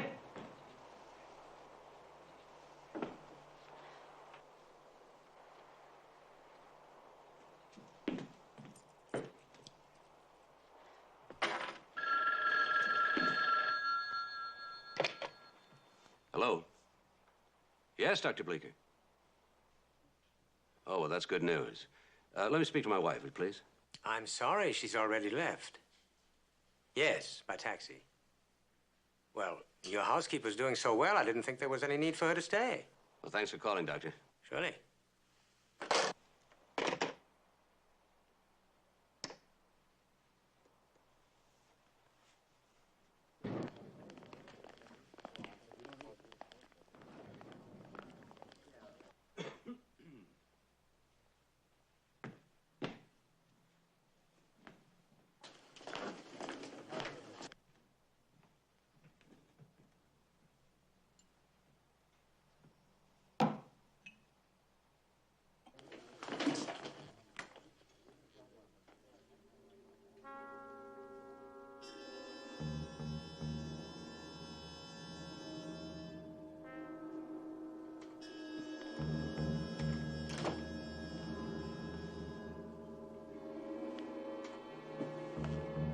She hasn't even moved, Doctor. Oh, she suffered a mild concussion. She needs some rest. She'll be fine by tomorrow. Why don't you let me drive you home now? Oh, no, I can't leave. Oh, we'll take good care of her, don't worry. I don't want to leave her alone. Please let me stay, Doctor. Now, look. You better get some rest, too. You've been under a very severe strain. Here, I give you a couple of pills. Oh, no, I'm fine. Oh, nothing heavy, just something to calm you down. But I don't take sedatives. Oh, I wouldn't call these sedatives. More like a glass of warm milk. Come on now. Doctor knows best. All right.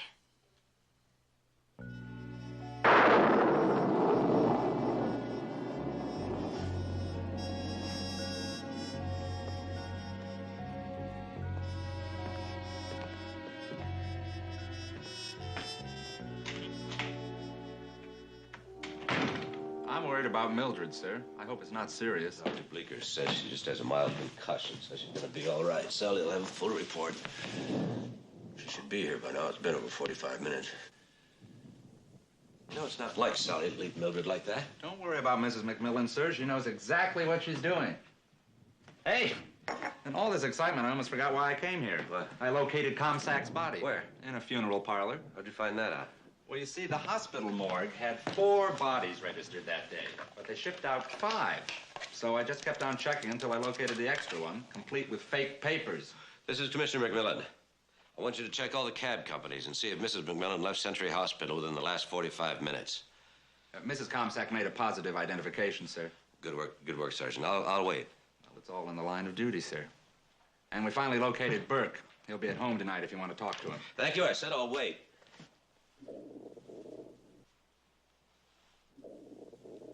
I'm sorry about my stomach, sir, but it's been rumbling like this ever since I started Dr. Bleeker's diet.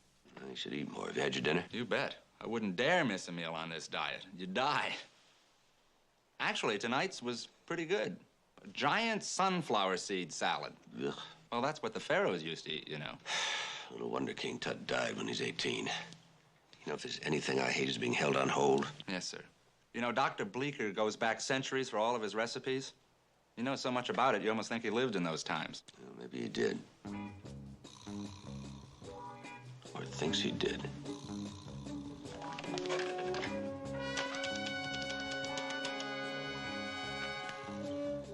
Century Hospital? This is Commissioner McMillan. I'd like to speak to my wife, please. Oh, she's already left. Then let me speak to Dr. Bleeker. Oh, he has.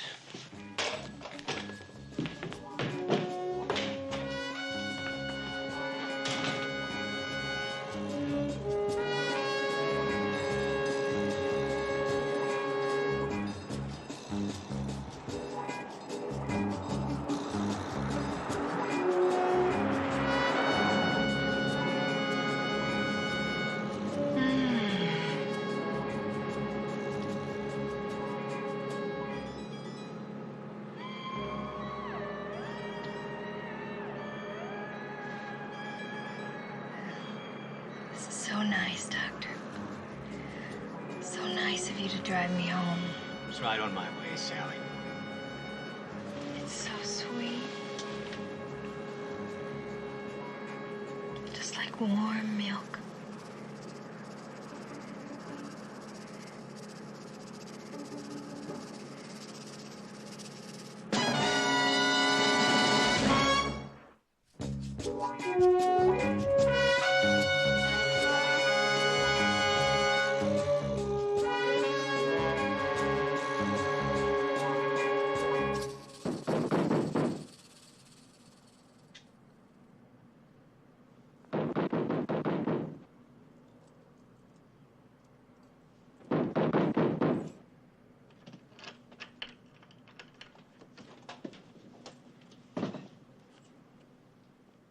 Leaker?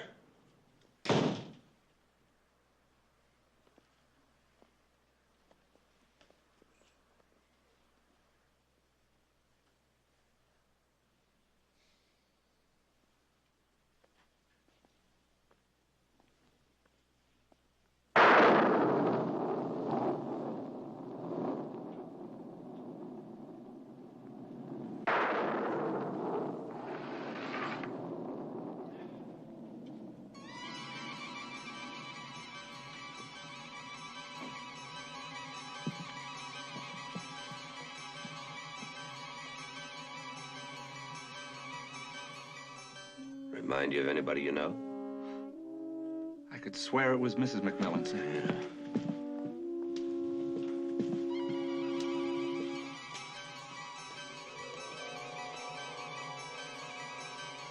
Serena?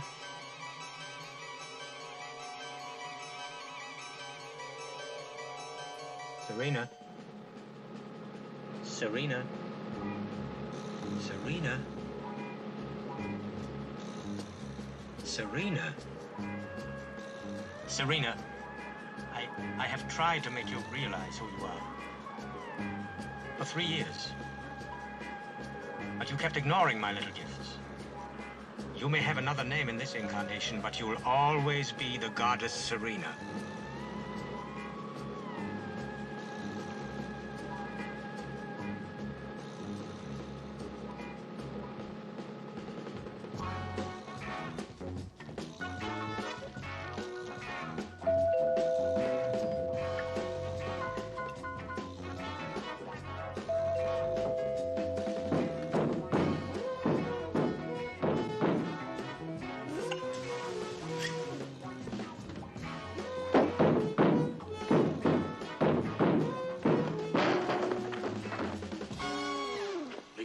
Sally. Where? Where does their coven meet? Well, Commissioner, people usually say hello Come off it, Sam. Where is she? How do I know, huh? What do you think, this is a crystal They're ball? going to kill her. You know that? As a matter of fact, I don't. Do you want a drink? No, I want an answer. That's too bad, because I need a drink. Look, listen to me. They're going to kill Sally. You know that, you know where, and you're going to tell me. Well, the great attorney McMillan on the attack. How do you know so much? Oh, I see. You think I'm drunk because I got a bad conscience, because maybe I should have told you what was going to happen tonight, right? Right. Wrong, baby. I'm celebrating the pain that's twisting around in that stomach of yours. The pain that's going to make you see how I felt when my world fell apart. And you blame me? You could have been I could have what? Shoved it under a rug? Told the judge you never bribed a juror? All right. Right.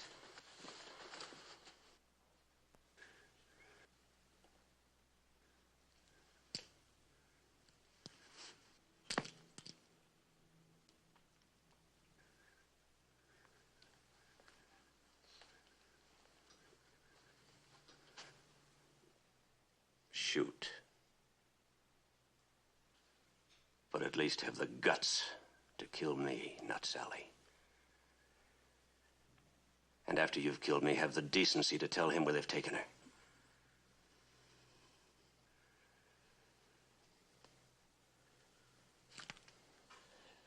Damn, Mac. You still present the best brief in town. Sam, please. All right. I know why, but I don't know where.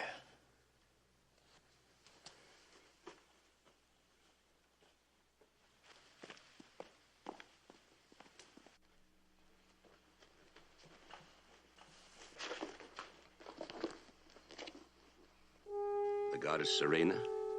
14th century? They believe the body of Serena has been invaded by an alien spirit who wants to take over the cult. The high priest feels he must kill her at midnight. It's the only way the cult can survive. But you don't know where? Well, then how do you know all this? I move in the circles of hell. They're the only ones left open to me. Is this their shrine? The one they used in the 14th century, right? But Stefan Garou had it copied stone for stone, didn't he? This shrine's right here in San Francisco.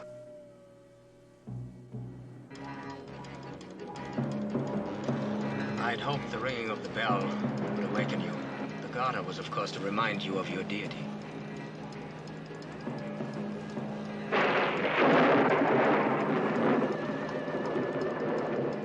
Where are we going? Where are you taking me? To your shrine. Your followers are waiting. What do they want? To return you to the dead, where you belong, and leave us our cult. You had Mildred hurt, so that I'd have to come to the hospital tonight. The survival of the cult depends on its high priest, my dear.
It's 7 minutes, Sergeant.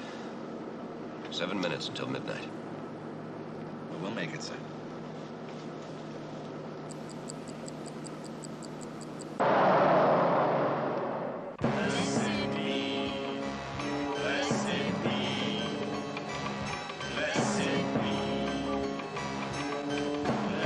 Scourge the hall. Let our enemies depart. Banish all alien spirits from our midst. We offer unto you, O Horned One, our beloved, sleeping goddess Serena.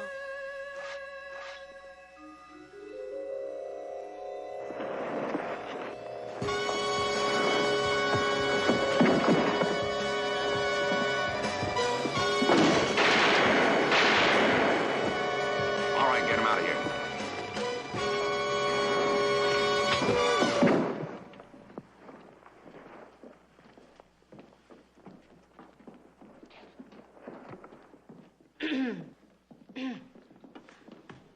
Oh, hi there. Oh. What took you so long? I didn't know I was looking for a goddess. I was just looking for my wife. Well, believe me, that's all you've got. Like my hair? Thought I told you to stay in the house.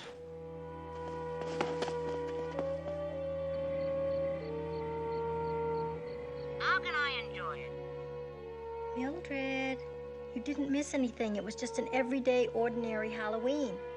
Now, get some rest and we'll see you tomorrow. Are you kidding? I'm not gonna get a wink of sleep here. And I'm certainly not gonna take any of their sedatives. What I need is a good belt of you-know-what. What you need is a good rest. That's what you've been telling me for months. This is your chance. Now enjoy, would you? Remember, Thanksgiving's only a few weeks away, and you know what that does to you. Now listen, how can I enjoy it? I'm not even gonna get to turn down your bed. And I've never missed a night, you know. Listen, Mildred, I tell you what we're gonna do. We're gonna get into it anyway. Mac. Now, would you just go to sleep? Now, goodbye. I've never missed a night. I won't sleep awake. Good night, Mildred. Tomorrow, I am gonna get my hair done. As long as you don't come out looking like the sleeping goddess Serena. Sleeping goddess Serena. I rather like the sound of that. Except, how does a mere mortal make love to a goddess? Well, as mortals go, you'll do.